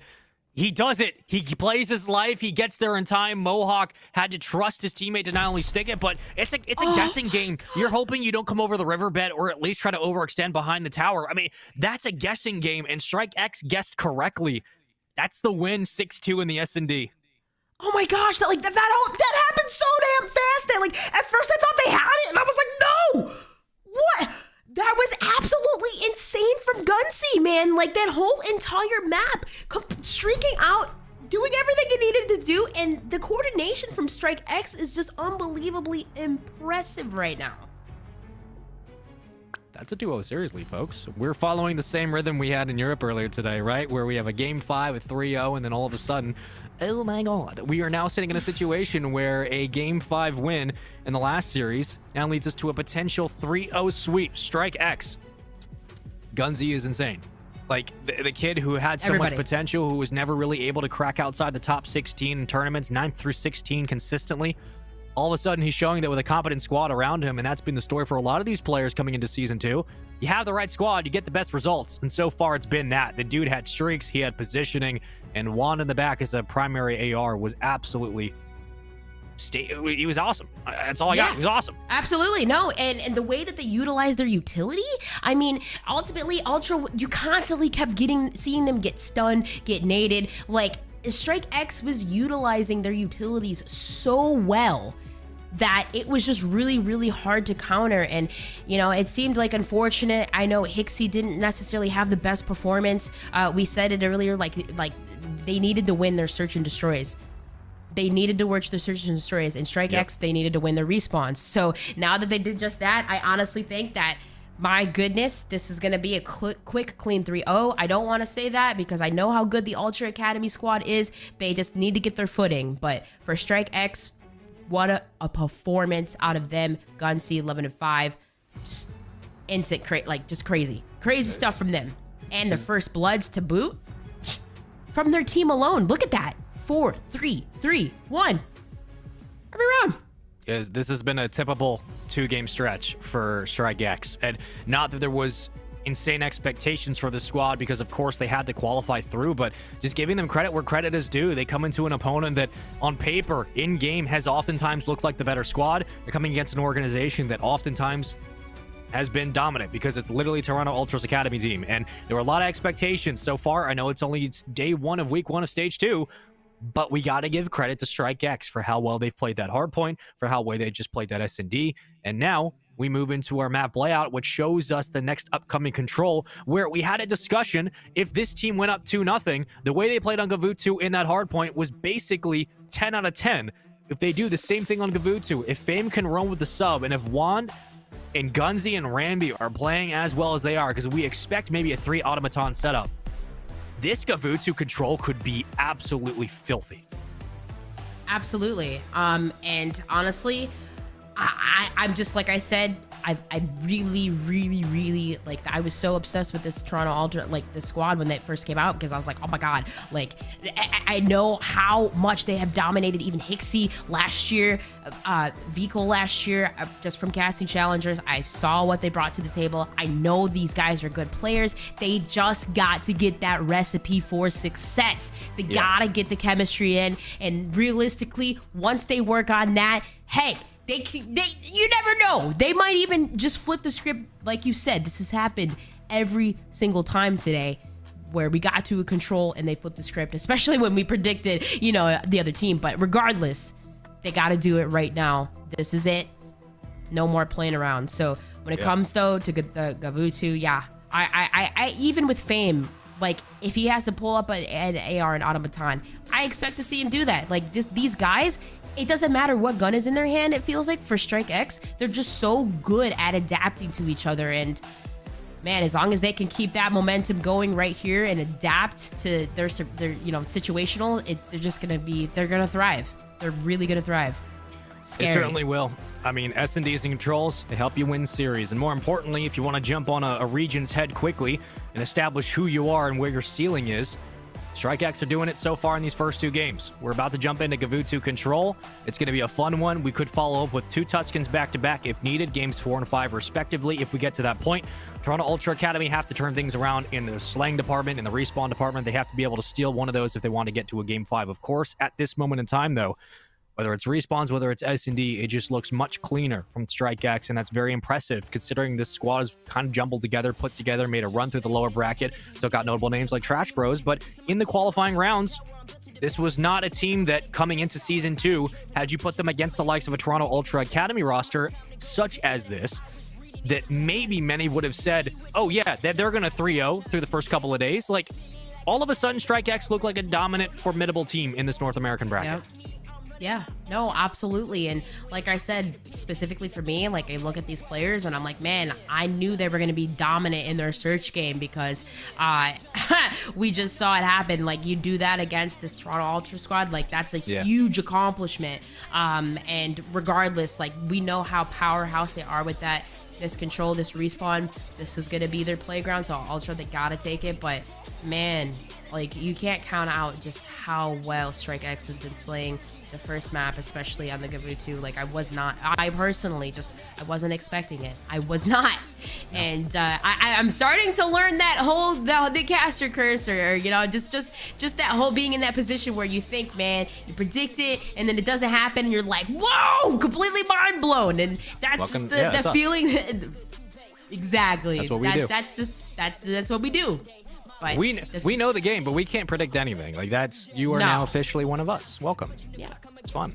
It's not fun. It's quite stressful all the time. But what I will promise you is that at least you get to watch some good Call of Duty at the end of the day, and that's really all we care about. And then that's all I'm sure you care about as well. So as soon as we can get into Game 3, we will. I will give you an update when I can. Otherwise, we hope you guys have been enjoying the action today. This is the last series of the night for North America. I'm sorry, I'm turning my pages and there's nothing after it. It's literally blank. There are no other series after this for our stream, for our main stream, but there will be matches happening in between. So if a match extends, if it goes to Game 5, it's running longer than usual. Those will be happening separately. However, for the main stream here, StrikeX versus Toronto Ultra Academy, we are almost wrapping this one up. I say almost because we could be pushing this to Game 5. However, in this moment in time, it's a 2-0 lead, Ellen, and all of a sudden, keys to victory for StrikeX going into Gavutu Control. I said it has to be the subs on Fame to Rome. What are you thinking? I mean, like, honestly, keep doing what you're doing. Yeah, on Control. I mean, I'm going to be just curious to see. We saw some teams today kind of work that B site first on the attacking, but sure. I feel like you don't. I mean, I can't even look at stats. I really can't. I can't. I'm terrible with stats when it comes to that. We can't look at them. We can't. These are 2 fresh teams, fresh season, fresh start. Yeah. They really just gotta bring their game. StrikeX is doing a fantastic job, but I'm really looking at Ultra Academy to turn this around because I'm not gonna lie. I kind of want it to go to a Game 5. Is that bad? No, not at all. I mean, we've had I don't mean to jinx you guys. 2 Game 5s today. I remember. Yeah. We've had 2 Game 5s today, and, looking at the caliber of this roster, the cachet that Mohawk brought to this team, I'd honestly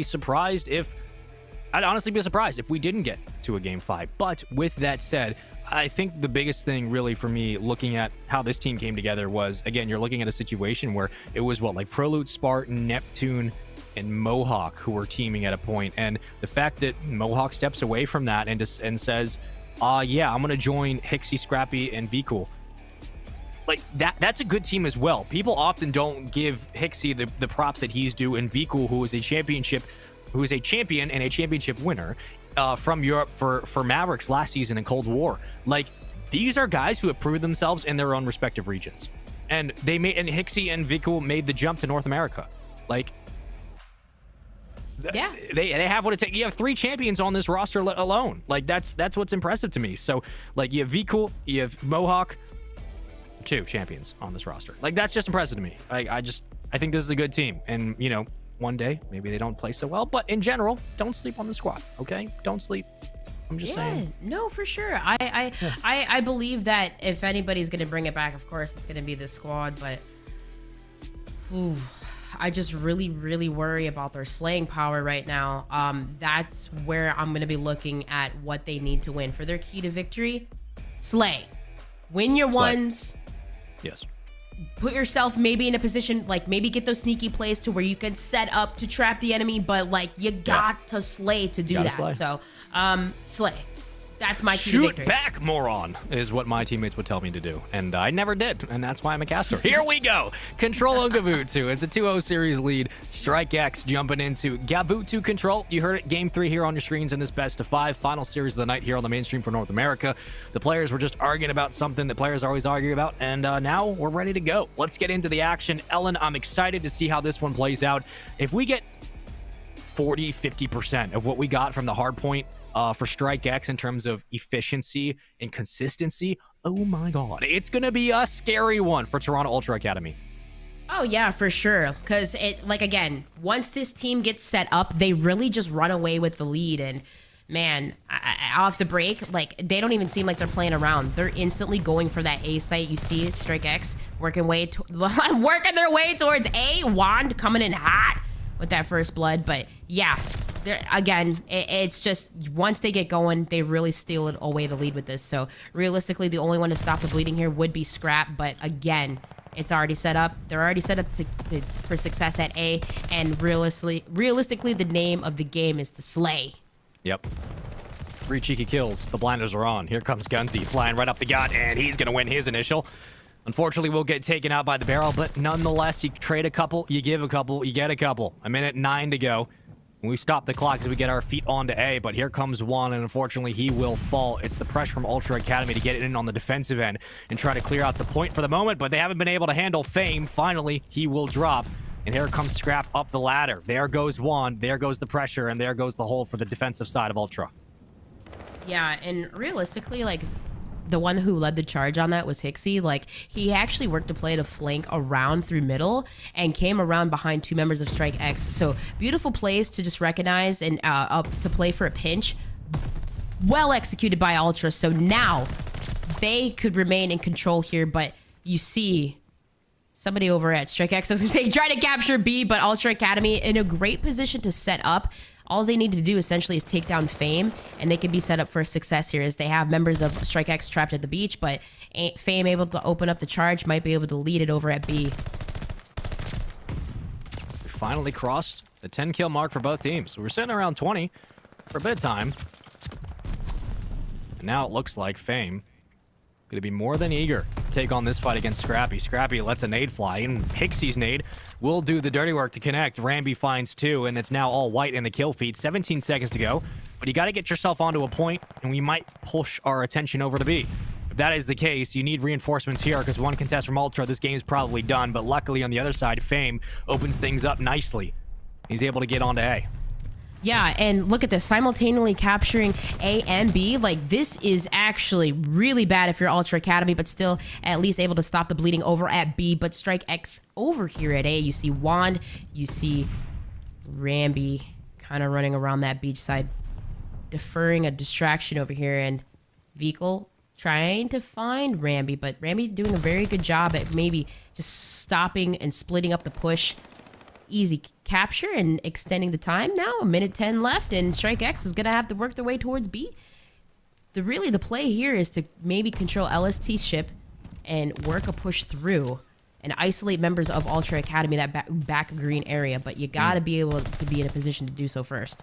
Yeah, and you can see the spread right now on the defensive side for Ultra Academy. They are more than happy just to hold the line and wait for that first initial wave of kills. Vehicle not going to push out too far. He might get traded. Ramby now coming up for the contest. A couple of nades fly out, and Ramby meets his demise, but Vehicle not conceding his line of sight. Well, he just does that and will fall from Wand who picks up 2. Maybe that's the break they needed. All of a sudden, Strike X in a position to potentially start to make that rotation towards Top Gun and through the P1 side, but instead, it's Mohawk who cuts him down at mid-map, and, well, that's why Mohawk is so good, right? When you need him to step up and make a play towards mid to cut down those back spawns, he does just that. He cuts down the reinforcements. It's a 2-2 split for Strike X. They have no choice but to flood. They're running out of time. It's a 7-5 life lead right now for Ultra Academy, and I think that's going to be round 1 in the books.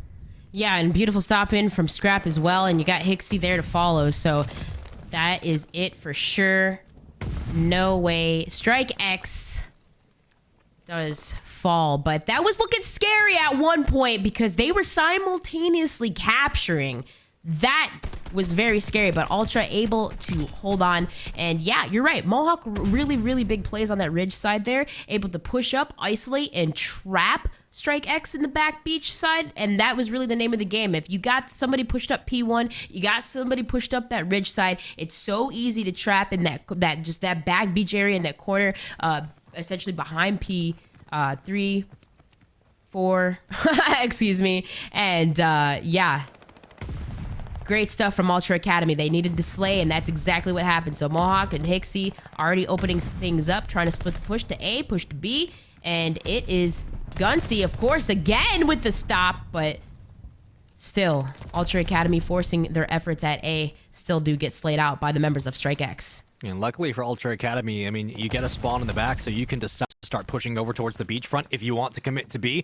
But at this moment in time, I think you commit one more wave to this push over at A, and if it doesn't work out, concede. Go over towards the other side and work for a point, because you've lost numbers, now you're losing the life lead. Don't really have a lot of time either, but maybe that two-piece will open things up. vCool getting very aggressive, and he'll pay for it, as early on, it's Hixie into the point. Back to 100 HP and working on that first tick of progression at A. Rambi slides through and gets both. I think that's a collat. And while you trade two on the other side at gun, I mean, the damage is done at A. Ultra Academy don't really get on the point. Finally, they should have a number near, but it's a lot of lives to give. Maybe it will pay off, but Rambi comes in for the clear. Yeah, and look at this. Wand, number 3, flanking around. He actually pushed all the way around through beachside, and they actually have a full collapse onto A. Wand is going to be really huge right here if he can actually isolate at least a single member of Ultra Academy, and he does just that. He takes down Mohawk, and then it forces vCool to turn around, but still remaining on the point. Scrap at least able to get one. vCool, huge for staying alive here. Plays Ring Around the Rosie, and that is a huge kill. So now, but regardless, it's not enough. Could it be enough? There's still only 5 seconds left, and still members of Ultra Academy are on. The only one to stop the bleeding would be Wand, and although roaming around, Scrap does take him out, and this hopefully should be a cap, but Strike X is going to have to answer back. It's going to be really hard, but you got all members of Ultra Academy onto this LST ship, and hopefully that should be an extra minute in. And it looks like Strike X, just give it up, chalk it, get set up beachside, and you see Fame doing just that.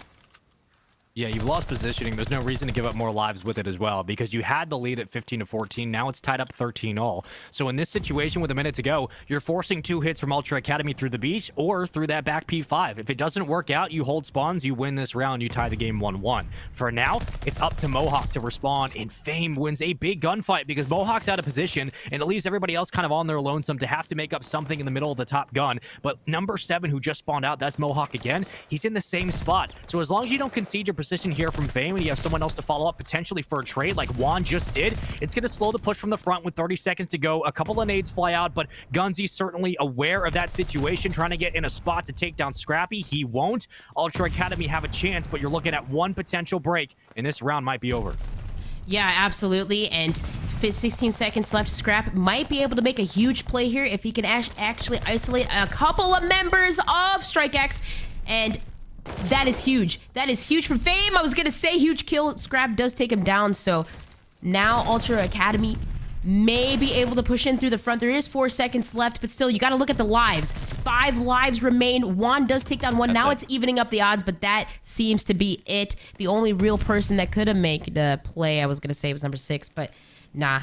Strike X able to answer both the defensive rounds from both teams, evening up the odds to 1-1.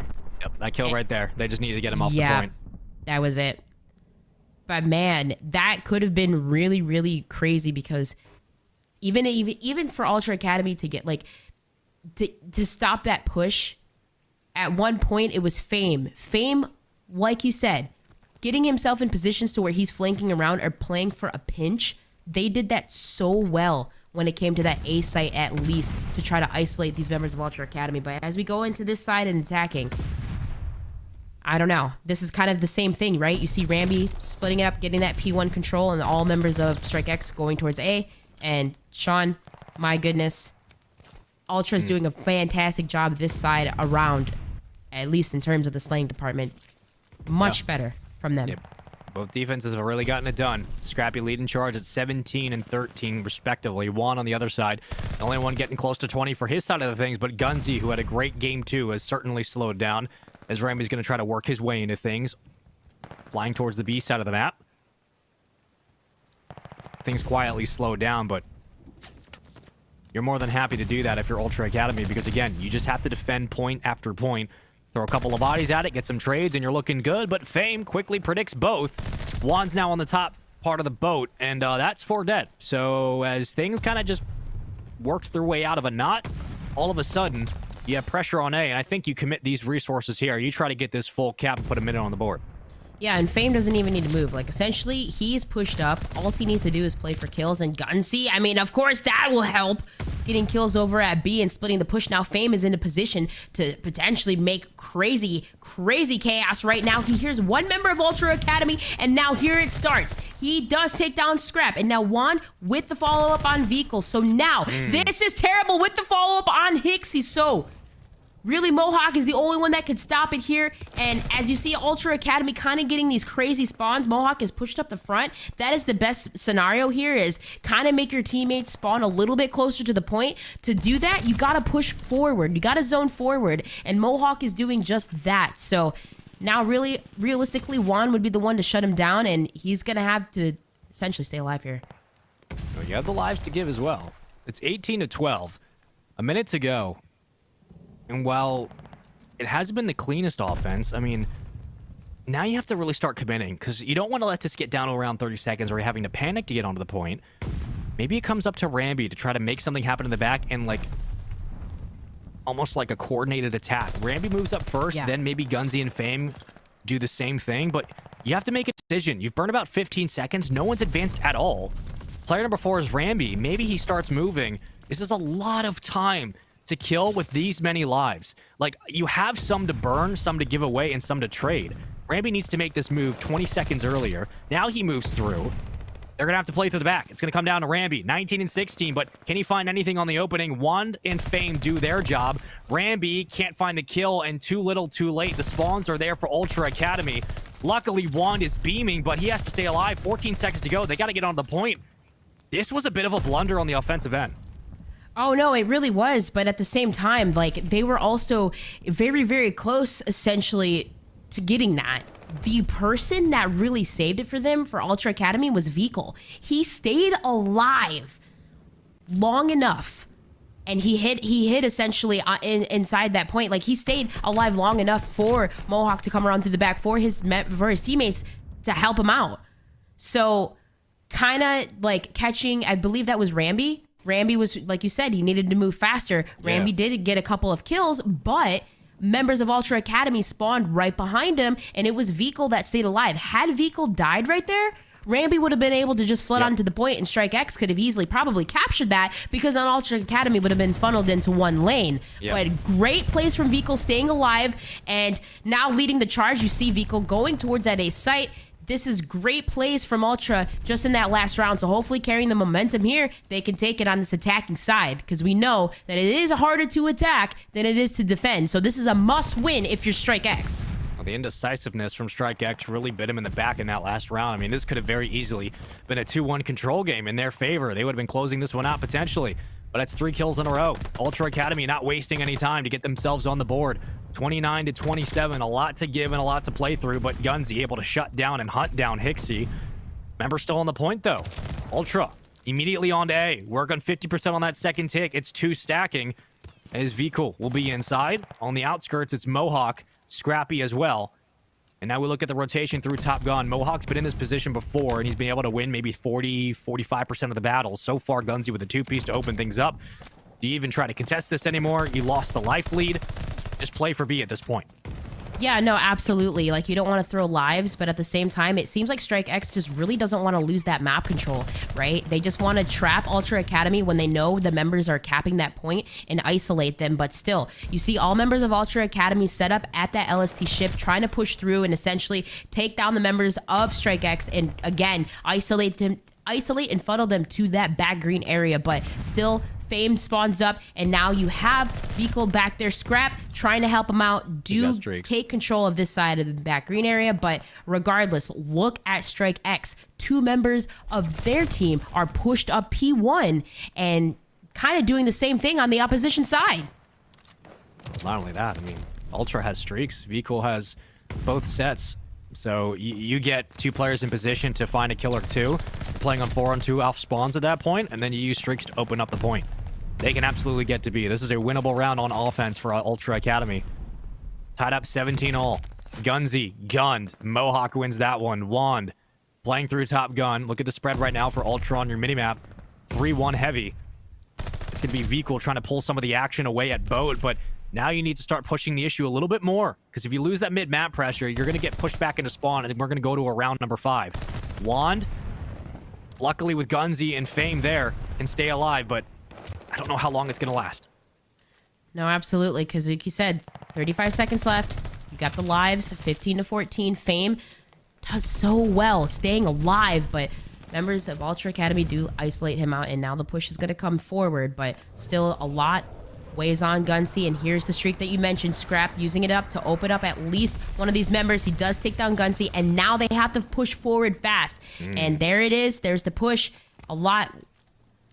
And 14 seconds left. I mean, still, that's the problem here. They have 14 seconds left. They have to hold perfectly here. Gunzy has to clear off the point. I mean, that's the only way the defense really holds up. Ultra Academy are absolutely beaming right now. Player number 2 is Gunzy. He has to just contest. I don't know if he's going to be doing it. I know he's waiting for reinforcements, but it's 8 to 13. Like, they're already getting progress on the second tick. You kind of have to contest here. Rambi gets 2. That's a big win of the gun, and here comes the push. They were waiting for teammates to get in position, and they will get the decap on that second tick. 10 seconds to go. Is anyone around? Player number 7, it's Mohawk. He's going to have to fly through the back and potentially get onto the point. He might not have enough time, though. Just watch the cross. That's all you got to do. They do it. They forced the round number 5. That was dicey. It wasn't clean, but in the end, a win is a win. No, absolutely. And, you know, you mentioned Gunzy right there in the back, but realistically, like, he waited long enough to get the help from Rambi. And Rambi gets 2 kills. So, what? The patience, the plays, If the Rambi doesn't get those 2 patience, kills, the plays, that's like, it. that was just, yeah, exactly. But the point is the fact that, like, Gunzy waited long enough for that play to happen. That is why it's so important to value your life. Regardless of any game mode that you're in, it doesn't matter. Value your life, play with your team. But still, the 2-on-2 split comes in from Strike as 2 members work that beach side, 2 work the middle. Gunzy trying to rotate over towards B, but still, it is members of Ultra Academy that do slay out, and you see Hixie pushing forward. And Scrap trying to lock down this LST ship, and now this could be the defensive round that Ultra Academy needs to swing another map in their favor. Well, the kills are falling for him. They already have a 3-kill lead. Hixie's been in this spot before, over towards the beach side, but the bottom of the boat, it's Mohawk looking for Fame. Currently the first one inside, and he's going to get caught on the tank. It won't work out, but that's 3 more dead. Could be 4. There's the trade. Now, that's a big win and a big clear on the point. You even out in the life column, but more importantly, you get a potential opportunity to put more of that progression over at A, but you need someone inside. Strike X have killed about 5 or 6 seconds now. Finally, someone gets in. It will be Fame who's inside. Gunzy has to play his life here. Just getting a kill or 2 and pulling a lot of the gunfire away from the boat is huge. Fame taking challenges as well. They're working together in tandem. Nicely done inside A. Yeah, and that was so smart for them, right? Like, realistically, they didn't get in the point right away because Gunzy was just trying to push forward a little bit, zone forward, and kind of get those kills and set up, you know, for a potential slay and just push members of Ultra Academy back. But still, 25 seconds left. Could it be enough that at least they get a second tick of progression here and hopefully might be able to capture this? But still, you see mid-map Fame doing damage, cutting members of Ultra Academy in half. And now this is the trap that we did not want to happen. As you see, members, that could have been very, very scary. Fame does rotate back, though, and at least a couple of members of Ultra Academy do rotate over to B side and push up a little bit forward on beach. But let's see if Gunzy can have anything to say about it. Yeah, they're going to need gun control. If they want this push to work, and if they want this side to just be basically funneling their way through to B from gun, you're going to have Gunzy and Wand play through this site. Hixie on your screen is VCool will cut down Gunzy, so there's that first push. And now look at the split right now on your minimap. It's a split hit for Strike. They're getting picked apart. This defense is just so clinical. 50 seconds to go, tied in the kill column, but More importantly, it's going to come down to big trades around the gun. So far, we open it up with Strike X. Nades fly out for the check. It will not find anything, but what do you do in this spot? Player number 3, it's Wand. He's going to get caught. Maybe. There it is. And yeah, there's the breakdown. You're just splitting the players out from strikes. There's no way for them to get to the point evenly. Yeah, they have to work on a coordinated push here. Not a lot of time to work with. It's not like we haven't seen them do this last round, but it's going to be really, really mixy. As you see, even Vico pushed up P1, getting in positions to get that kill. And of course, Wand does manage to maybe open things up, but still 12 seconds left remain here in space. This is going to be really, really difficult. Like, you got to go, and you got to go now. This is looking more like Ultra Academy, but still, again, I think that might be it, my boy. It looks like we are going to a map 4, and like you said, this seems to be the pattern. Ultra Academy stepped up a little bit there in the slaying power, and take that fashion in a 3-2. Just wasting a little bit too much time. And it came through the kills, and obviously they weren't able to find the kills necessary, but in the end, they were getting split far too often. The kills weren't there when they needed to translate them into a swing as a team. And when you're getting split trying to play through Gavutu control, especially on the B point, if you're playing 2 through mid map, 2 through gun, unless you're that confident in your players moving towards those back spawns to be able to retake that and then swing through the back and get close spawns for a squad, unless you're that confident at your teammates in mid map, that's almost an impossible way to try to retake B point if you don't have a clean look at who's like on the actual zone. Like, that is a very difficult way to approach it, and Strike X had a bit of time, but a couple of instances in this control, Ellen, where it seemed like they were more than willing to let the time tick down to get one clean push, when maybe they should have just committed the numbers they had to the moment and tried to work through like the gridiron lock that was Toronto Ultra. No, yeah, I know exactly what you mean. Like, kind of just, instead of playing and wasting so much time trying to set up for those pushes, just kind of attacking it head on and just working all together for those gunfights. Because if you saw Toronto Ultra at that one point, I think they had 2 members of at B, and then they had 2 members kind of lingering around green, anticipating that push. Yeah. But the fact that they kept anticipating that and kept getting shut down time and time again, like Wand was set up a couple of times, Rambi was set up a couple of times, but they really weren't able to capitalize on those moments. Like, I mean, we see here Gunsy kind of working it again, that back green area. It's not like they couldn't get back there, but the problem is they couldn't figure out a way to get the kills they needed to push through and then spawn Ultra out. So yeah, I see what you mean, kind of maybe forcing the resources a little bit too much on that play, but ultimately, like, they're not having any issues with the slaying department, and that's where they might be able to take that advantage. But man, as we go through that game, like, still between these two teams, Strike X is still no contest. Like, essentially performing still really well, regardless. Yeah. You look at the numbers, Ultra Academy, we said they needed to step up. They did just that. But now, can you carry it? Can you do it in this next map? Because essentially, I mean, if we look at that, I mean, I'm not sure if we look at the right Ultra Academy higher seed, like, didn't they have map 1 and 3? So now this is 2, 4, 6. Now technically you're going to Strike X's turf, right? Yep. Yeah, you're going to Tuscan now.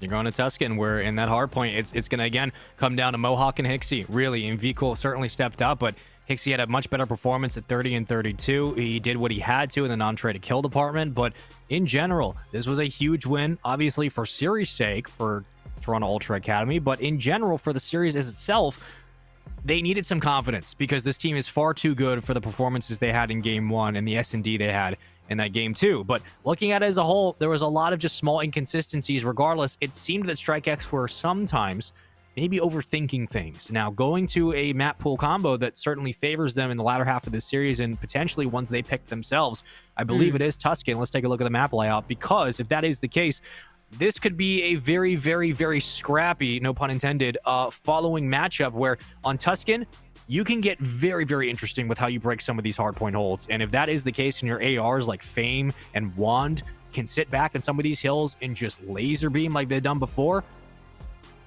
this series is brand new for them, right? You kind of have to shake off that round 5 loss and go into the Tuscan with a fresh face. Yeah, for sure. And I mean, like, looking at the stats here that we have, like, their advantage for Strike X is, like, you know, I'm kind of looking at previous Tuscans that Mohawk essentially played on. KD wise, didn't necessarily perform the best. You look at Scrappy maybe on Tuscan, okay. Kind of the same, did okay, just averaging around maybe 21, maybe an even. Scrappy I would be looking out for because Tuscan seems to be his playground actually. Look at his stats, usually positive, at least 1.02 everyone. So yeah, this could be a little bit scrappy, a little bit mixy. I'm not exactly sure just because, yeah, the swing factor for control Ultra Academy took, but look how hard it kind of took them to do it. So, ooh, I don't know. As we go into this, can they keep up that slaying power? Because that's essentially what they need against Strike X. Strike X across the board, every game mode, Sean, have been doing so well and even opening things up. I mean, look at this. They already have control. 10 seconds free on the point. Ultra Academy, where are you at? 3 down, though, 4. Strike X make it 4 now. This is where the slaying needs to step up. Scrap, let's see what he can do. Does keep control, and 29 seconds left. They're going to be thinking about that rotations. See, at least maybe Vico going for them, but not. Kind of a interesting start here for both teams. Well, at this point in the series, the subs have really been able to shine most bright. And when it comes to the hardpoint starts, when it came to the S&Ds, and when we looked at the beginning hardpoint in this best of 5, it really was Gunzi who stood out and Rambi who oftentimes was able to deal the most damage. But going into a map mode like this, where Tuscan can very much sway on 1 or 2 money hills, you're going to have to be looking, obviously, at ARs like Gunzi, at ARs like Wand, but really, can the subs put enough pressure inside? Because Vico's going to bring it. On the other side, though, for Strike X, they have to be able to match that kind of pressure. Rambi currently rocking with the MP40 on this hard point. Let's go to P2. Set up early for right now. It's Ultra Academy, and they're looking for the opening gunfights. Oh, yeah, and my goodness, like, this is the push that you need to make now. But Ultra Academy just doing such a fantastic job. I mean, look at Scrap zoning out bottom church, knowing exactly that Strike X is spawning there because essentially Vico is a big part of their success towards this hill. He was already early on the rotation and got those rotational kills. So although the scrap time may follow for Strike X, they do have Rambi on the rotation first. So Ultra Academy, although I don't know if they know this, Rambi is going to be huge for this rotation. Gunzi does secure that scrap, so Ultra Academy, look how far forward they're pushed up, but look where Rambi is. He is going to be huge for a pinch coming in. Fame is going to work the rooftop side with Gunzi, so this is going to be the break that they need. Juan comes in through the front. Rambi still alive in the back. Does manage to take out Hixie, so still 2 members of Ultra Academy are left alive, and Rambi, huge for the plays. Able to secure the fountain spawns, now makes Ultra Academy spawn out grass. Well, they got to get Rambi out of this position. If they don't, you're not going to be able to win this hard point. However, that nade might help things to open it up. Fame, Rambi, Gunzi, dropping. Wand, the only one responding. Here comes Fame right off spawn again. I mean, he just flies back into the action, goes for the contest. But luckily, Ultra Academy are in position to respond quickly. It's V-Cool for 3. He turns around the corner and just blows the doors open on this P3. Now, we are worried about rotation, but V-Cool has other things in mind. 4 in a row for the young lad, and he continues to go on a bit of a spree. Scrap for 2 in the kill feed, all purple for the moment. Ultra Academy not wasting any time getting themselves back in this game. It's a 40-point lead. It's continuing to grow.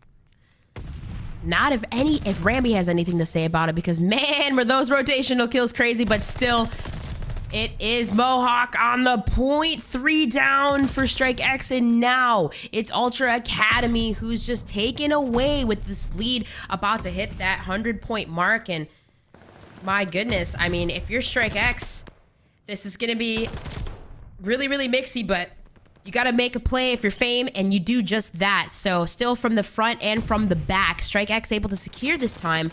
25 seconds left, and I think Ultra Academy still are going to kind of fight for this essential time, but you'll take a look at Scrap, who might come in contact with a player. No, he doesn't. Actually, I was going to say he ran by. Regardless, it's the rotations that matter to P5, this scrappy, crazy hill, and the fight's on in. Well, Ultra's going to be there first, and Rambi was going to try to contest, but I think they snuffed that out quickly, and they did. Gunzi, on the split side of that engagement, is going to just contest for as long as possible, but that corner is nade heavy. You're going to find a way to clear out points like that. So many nades in the kill feed. That's 3 in a row, and I think you might have streaks if you're V-Cool. You do. 14 and 6 for him. as he finds himself inside the point for the moment. Here comes a push from the side. It's Rambi in first, and vCool cuts him down. Then Gunzi. Gunzi will win the gunfight. Here comes a follow-up stun, and as everybody tries to get themselves inside the point, Ultra Academy, again, doing a nice job of breaking in early, holding, what, the first 15, 20 seconds, and then contesting for the rest. They're more than happy to continue to fight these angles if it means they can win rotation, which the last couple of hills they have. Player number 8, it's vCool, has already escaped across the middle of the map. He's found 2 in that rotation, make it 3. Hixie cleans up the 4th. vCool's been unstoppable in this game. He's 19-7 on his 4 spree. He's got streaks, and he's winning rotational fights 2 at a time.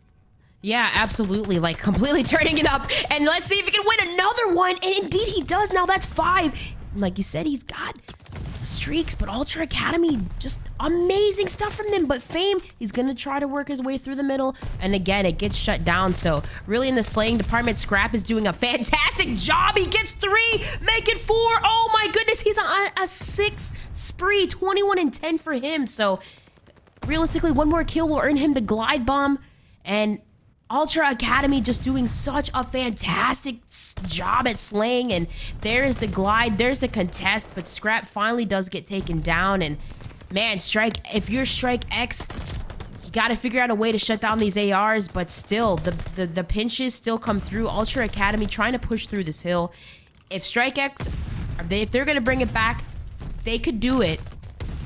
But what they're going to have to do here, yeah, they have to hold, but you're going to really be looking at the players set up mid in Church and Patio. Patio is a necessity. So you see Fame rotating, player number 1 rotating over that Patio side, and 2 members of Ultra Academy are pushing through. So Fame does take 1. He does take 2. Fame, ooh, almost got the 3rd, but this is huge. Patio control is a must if Strike X want to have a blowout here and at least contest it and bring it back. But the streak's in from vCool, and that's sure one way to open it up. Yeah, where are the spawns right now for Strike? I mean, they're actually pretty close, so you can continue to contest, and that turn and burn from vCool is good, but luckily for Strike X, 1 is a little bit better right now. You still have a streak to work with if you're scrappy, and that's what scares me most if I'm a Strike X fan, is every time you clear the point, Ultra Academy have a streak to be able to respond with. So no matter if you 4-stack, if you 3-stack and put 1 on an island, it doesn't matter. There's going to be reinforcements falling from the sky, and you're going to get cleared out, and that's why the lead discrepancy is at where it is. 194 and counting to 118.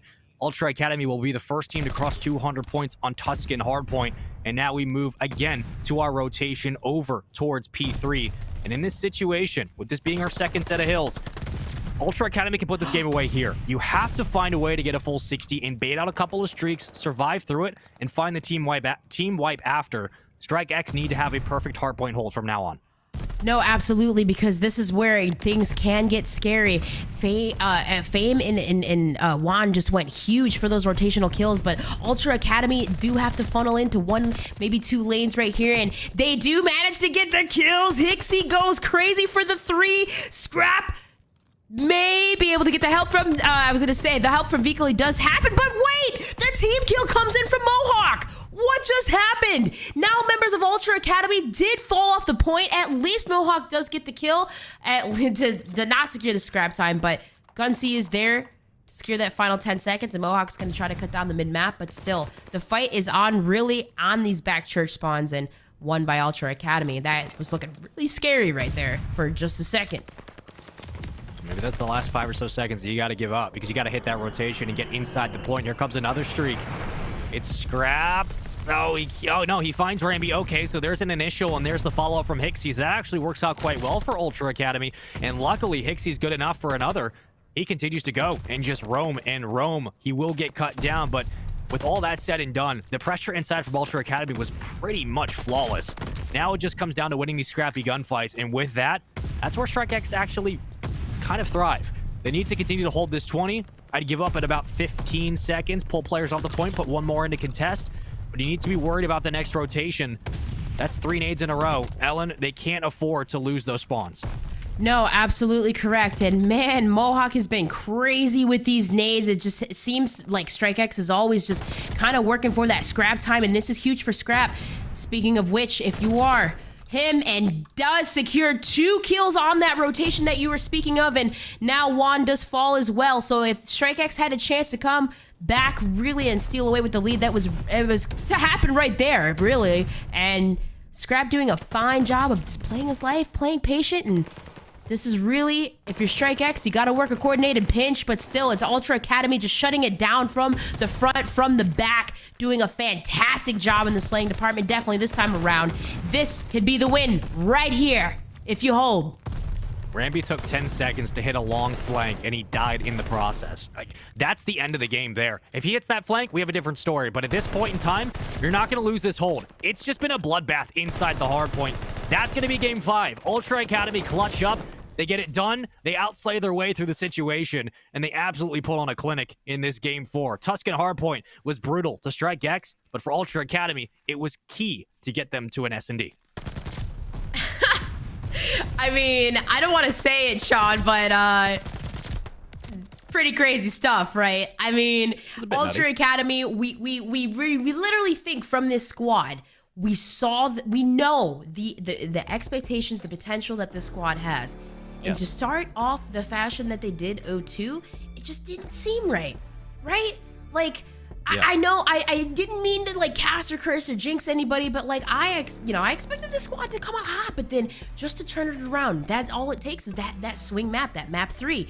And now we go to a game 5, baby. Like, Ultra Academy just did a really good job of just stepping up in the slay department. That's what we said that they needed to do. And ultimately, there's really no textbook to it. That's just what it came down to. Slay.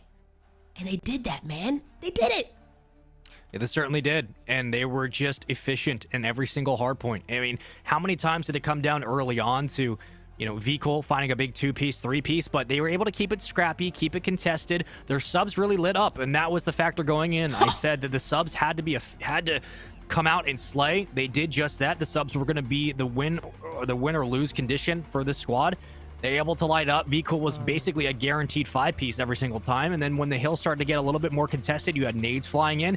It's a much less clean setup for Strike X, where they had to force gunfights, and they weren't winning them at all during this game. So what makes you think they're going to win them then? It was essentially the Ultra Academy show at that point. Hixie at 21 and 24, 12 assists across the board. I mean, look at the assist column. 12, 13, 11 for Ultra Academy. Not only are they all slaying, shout out to Vikul for almost a 40 bomb, but they're all dropping 10 or more assists per game. Like, everyone is getting involved consistently, and that was really the factor, is every single hill, someone was in a position to shoot back.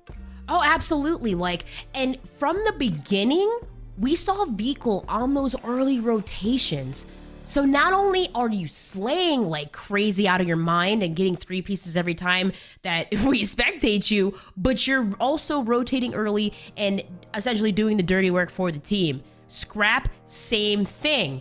You see him in positions where he's just locking it down with that automaton, and just again, early rotations getting the kills. And it was just literally just a tank coming out of him. And then, like, let's not talk about Mohawk and those nades. Even though he team naded at one point, it still doesn't matter. He kept Strike X off the point, regardless of the position that Mohawk was in. He was always there, like you said, to get the trade, to get the assist, no matter what. So, locking down those lanes, getting those rotations, and again, slaying. We got a game 5 now, and we said this: if Strike X, they win it. If they lose that second map, we'll go to a game 5. But now, I mean, that was really that they needed the 3-0 Ultra Academy, because that swing map, like, as we go through the series again, Spaceman. I Folks, can't believe we're here. I'm sorry to jinx us, but it happened. you are one of us now. But listen, we get to a game 5. It's Tuscan S&D. It was only a matter of time until it happened. At this moment in time, I can't tell you who's going to win this series. It's not my job, but what I will tell you is I have a high feeling, don't even know if that's an actual sentence, but whatever. I have an inkling that Toronto Ultra Academy might have the momentum on their side after a ridiculously good win in the control, and a very clinical win, a very concise win in that hard point. Yeah, no doubt about it. Like, the momentum is for sure in their favor. And you know what's scary about this is I think of Scrappy, right? You think of Scrappy and you think of him on that old UIU roster, and every single time that they took it to a Tuscan, I think all but twice. The Tuscan Search and Destroy was their map. They won it almost every time. I think it was maybe twice they lost it, twice or 3 times. But every other time, like 1, 2, 3, 4, 5, yeah, it's always Tusk and Search. And they come out on top. And Scrappy, I mean, you know, makes us this playground. 6-2, 8-5. Like, as we go into this series, yeah, this is really, really scary if you are Strike X. But again, the boys over there, they know how to play Search, Sean. They know what to do. When it comes to this game mode, this is completely different from a hardpoint on Tuscan. It's Search and Destroy. You play for those first bloods, and that is something that they were doing so well when it came to the bow cage. Can they do it here? That's the question. Can they get it done in this Game 5? We'll find out as we get into it. Welcome into Game 5, final match of the night on the North American stream, the only stream, as this is the final match, the final best of 5 for this region, and we will close out Day 1 of Season 2, the Call of Duty Challengers Elite Series for the 2022 season. Vanguard has been awesome so far. Let's get into this Game 5 between Strike X and Ultra Academy. It's been a bloodbath throughout this series, and already it's a 3-2 man advantage for Ultra in round 1. Yeah, and credit to Scrap. First blood, then a quick pistol kill to follow. So now Wand, I mean, realistically, he's going to try to isolate a pick. But, I mean, what can you do when you got all members of Ultra Academy locking down the lanes? So, yeah, that's a shout out to Scrap right there. Is like, I mean, we're going to see it right here. I mean, he had that sniper in hand, and being able to open up the map, just getting the first blood, instantly gets a second. So it seems like Strike X tried to essentially get the trade, but not able to do so. Scrap on a 3-spree. We just talked about it. We just said it. This is did I not say that? Tuscan is his map. Did. Like this is crazy. Ultra Academy running away with the momentum for sure. And they're gonna run away with this bomb site over at B, Sean. But We'll see what happens. First blood early on. Ultra Academy for 2. There are trades there. The 2-on-2, but we're flying out for Scrap. He might get right behind in time. I mean, this is a great play, but does he read it? He doesn't. Gunsy for 3 in the transaction. Mohawk last alive. No engagements early on in this S&D, but now would be a perfect time to get 2 under your belt. Gunsy's going to be reading it, though. And Gunsy reads it perfectly. Strike X, get around. yeah, and that's pretty crazy because Scrap got 3 first round, and now Gunsy did the same. Well, at least this round. I'm not saying overall, because obviously his KD is 5-1. But, all right, somebody's got to win an attacking round now. Realistically, each on a D. See what Ultra Academy can do to answer the call. But on the attacking side, Strike X with Gunsy, 4 streak. See what he can do with the bomb is going to work its way towards middle. This is going to be troublesome if he does fall. Because he does get tagged up and stunned. Members of Ultra Academy know where he are. And it looks like the push is going to come through from Ixie. Now the bomb is down mid-map. This is troublesome. Because if Ultra Academy can set up around this is going to be hard. But again, huge kill from Fame and the trade-in from Scrap. This is going to leave 3 versus 2. And the bomb is going to rotate over towards that B site. We got to get it down seconds quickly. left. You got a quick plan if you're going to do this. You can't waste a lot of time because, well, Ultra is literally triple stacked A. So they're going to know that you're not there. And Fame thinking about it. But instead, we hold on. 40 seconds to go in this round. I am surprised that Ultra has not moved a single soul off of A to check B. And maybe they're just going to wait. Look at the minimap. They're just oscillating around one another. There it goes. And now we pull our attentions over to B. And here comes the fly from Ultra. It's literally a 3-stack through the back. We're going to go to the patio side. Does Fame even recognize that anyone is around? It's going to be hard to find info, but maybe he gets lucky on a turn. Hixie, Scrap. Oh, God, timing. Are you serious right now? Hixie gets through unseen. Oh. They're just going to get onto the site. I mean, this is so unfortunate, but Fame cuts down Mohawk. Oh, and that's a 2v2, so there's 17 seconds left. And I mean, now, wait just a minute. The double kills from Hixie and Scrap now. I was going to say that was going to be very, very dicey since essentially there was one member of Ultra Academy that was cut down, but able to answer back. It is Ultra Academy, and that was the round that essentially, well, again, kind of just both teams taking the defense here, but can someone take an attack is the question. Ultra Academy need to do so now. And if they do that, That will really swing in their favor because, as I said, it just seems like both teams are just winning their defenses. But the aggressive play comes to A here, and now let's see what Hixie could do. Is he's going to lock down in the mid? Big win. Big trade. 3 versus 3. Numbers even out yet again. It's been the story for this S&D so far. Minute on the clock. And Fame might be in a position to play spoiler. He will. He'll find the bomb cure, and he escapes with his life. That's huge. He's back to top charge, but he peeks with the nade. Can't blame him for the timing. Nicely done by Ultra Academy to get that one done. Yeah, and I feel like that's really it now. We just said that both teams were winning the defenses. Now that's the round that they needed to. Honestly, I just feel like they can run away with this. They just got to win another defense. And you're up 5-1. Not to mention Scrap is 6-2. Like, this is kind of just really textbook search and destroy. I feel like they're just really complimenting each other well. And of course, it helps that you do have, like I said, Scrap getting those first bloods. But if any team is going to turn it around, it's going to be this one. But still, Mohawk with the first blood on the Gunseed. Bomb is down. 3 versus 4 for the boys of Strike X. First blood again. Ultra Academy. Try to play around the pillar with an AR, but doesn't even work out. Rambi quickly shut down. Vcool. The only one in this position with an AR, but he's got teammates there for support. GG's. Fame. It was a valiant effort. Could you make it a 1v3? Sure. Is it possible? Absolutely. Probable? Probably not. He's going to get pushed, pinched, and put in the dirt. It's Ultra Academy. Taking it again. 4-1. Non-stop in this S&D. Yeah, really, really it. I mean, and again, if Ultra Academy just keep getting those first bloods, they can really just keep capitalizing on it. And Mohawk, that round, had it again on the side of Ultra Academy. Again, just keep getting the first bloods. 2 members of their team are streaking out right now. So both Fecal and Mohawk on a 3. And this is hard to shut down if you're Strike X. You got to do it now. You have to do it now. But on the attacking side, you see it's going to be aggressive hit for Ultra Academy towards A, and Scrap again with the first blood, Sean. This could be it. Really could. Well, if you go down 5-1, I mean, it's going to be tough to pull it back. I mean, it's possible, but you would just need something to swing your way for once. Maybe 2 kills would help. Vika will find Rambi on the outwing.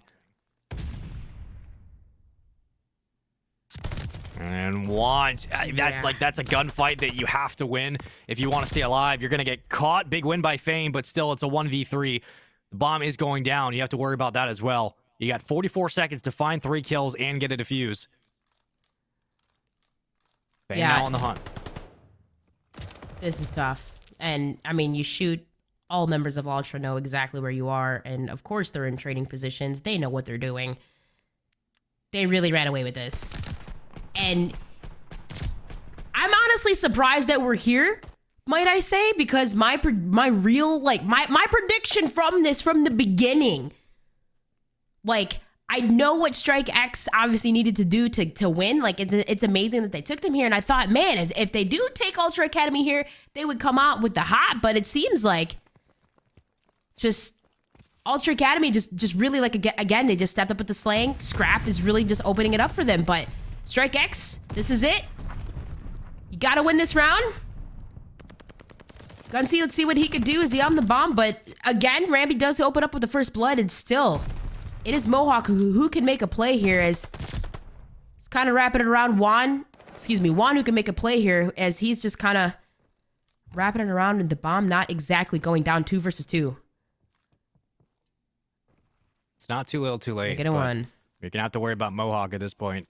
It's literally, you win this round, you're still in the game. Mohawk, oh my god, perfect timing from Mohawk. Oh, he just texted wrong. It's a 50-50. I mean, there's no way he's going to know, but you hope that maybe an inkling. He turns to the left side, they're going to get the bomb down. Now a chance. Literally for the game. To keep yourself involved. You're down 5-1. Mohawk in a 1v2. And through church we go. Yeah, and he's going to check every corner, of course. Like, you see Strike X, I mean, 25 seconds left. I mean, realistically, he just needs to find a player, but is this possible? Yes. Oh, shots into Juan, but it still gives away his position. Fame is going to move forward, but not exactly push. Ultimately, just need to let the clock run. And StrikeX do show signs of life. One round at a time. Very doable, but still. Mohawk kind of staying alive. Juan looking for the kill. Doesn't get it. And that's a little sign of life here, Sean. I mean, realistically, just pushing towards that, towards the mid and Wand really opened things up for them, but can it be enough is the question. Well, Mohawk has 5 kills, so he's getting close to streaks, and if that does happen, this becomes a lot more difficult. It's a mountain to climb, but you can start any point. We'll see what happens. First blood will be huge right now for StrikeX. Both these teams 0-1 coming into this series. He's able to eat that one. Mohawk will escape. Bomb very far pushed up to A. We have a triple stack near the church. 2 currently inside the window. If they get bombed down for Hixie and he escapes towards church side, he may be able to catch 1 rotating out towards the site. Scrap just holding this line of sight. Should find Fame. He won't. But now you know if you're StrikeX that there are numbers over at A and you have to make a decision how you play this defensively. Yeah, absolutely. And the problem here is Vikal. Look where he's at. Like, even if they wrote, like, even if there was members, like, even if Vikal didn't know that how many members of All Strike X are over on that far left side patio, regardless, he's in a position to cut this down. So the bomb does get planted. He does get the kill onto Gunsy. And now that you isolate 2 players onto that site, it's Fame, it is Rambi. Can they do it? No. It is Rambi left essentially last alive, but Ultra Academy end up doing it, Sean, with the reverse sweep. My goodness, it happened again, my friend. Today has been a day, my goodness. Ultra Academy, though, props to them. 6-2, taking it in a very, very, very comfortable fashion on that last map.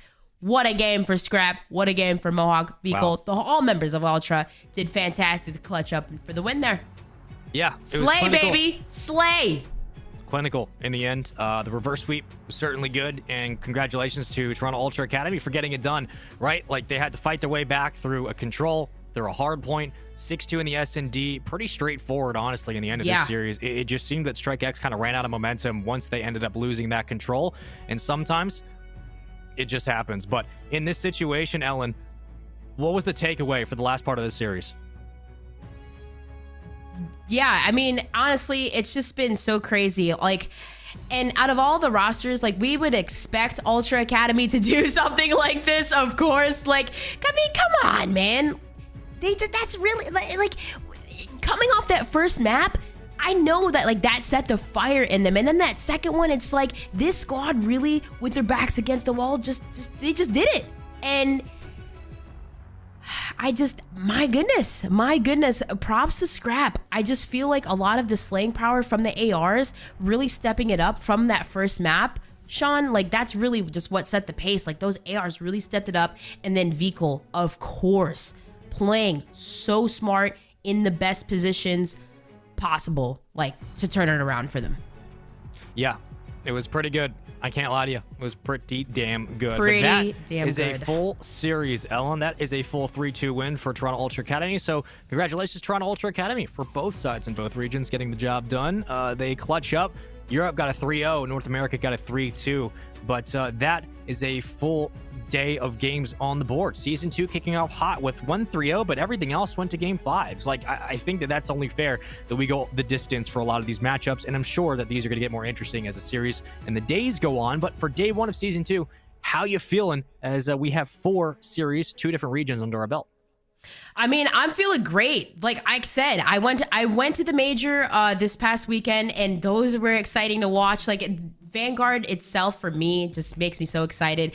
These games are so close, so competitive, and this is easily one of the most competitive years for Call of Duty, Sean. So today, I'm really excited just to get in and see these Season 2 teams, these new formations, that, like, even with this squad that we just saw here today, Toronto Ultra, like, I'm amazed, man. Like, this is just going to be so hot with these fresh teams, whatever it takes. Obviously, with that addition to Pentagram has been crazy. And man, I mean, the EU region, we don't even talk about, like, it's always spicy over there, man. Yep. It's just been so awesome. So I'm excited. I'm really excited. I can't wait for tomorrow. And as we go through on, I'm just really curious to see the changes. It's happening across the board. It's gonna be a really chaotic series, really chaotic season. I'm excited for it. I'm looking forward to it. But that wraps up our show for today. So we want to thank you guys for tuning in. If you enjoyed the action for Europe, if you enjoyed the action for North America, that is all that matters. Challengers was a hell of a time today, but we will be with you guys tomorrow. So make sure to tune in at the same time, the same starting and follow up for North America. We will continue on with day 2 of season 2 for the Challengers Elite. You don't want to miss it. We'll see you then.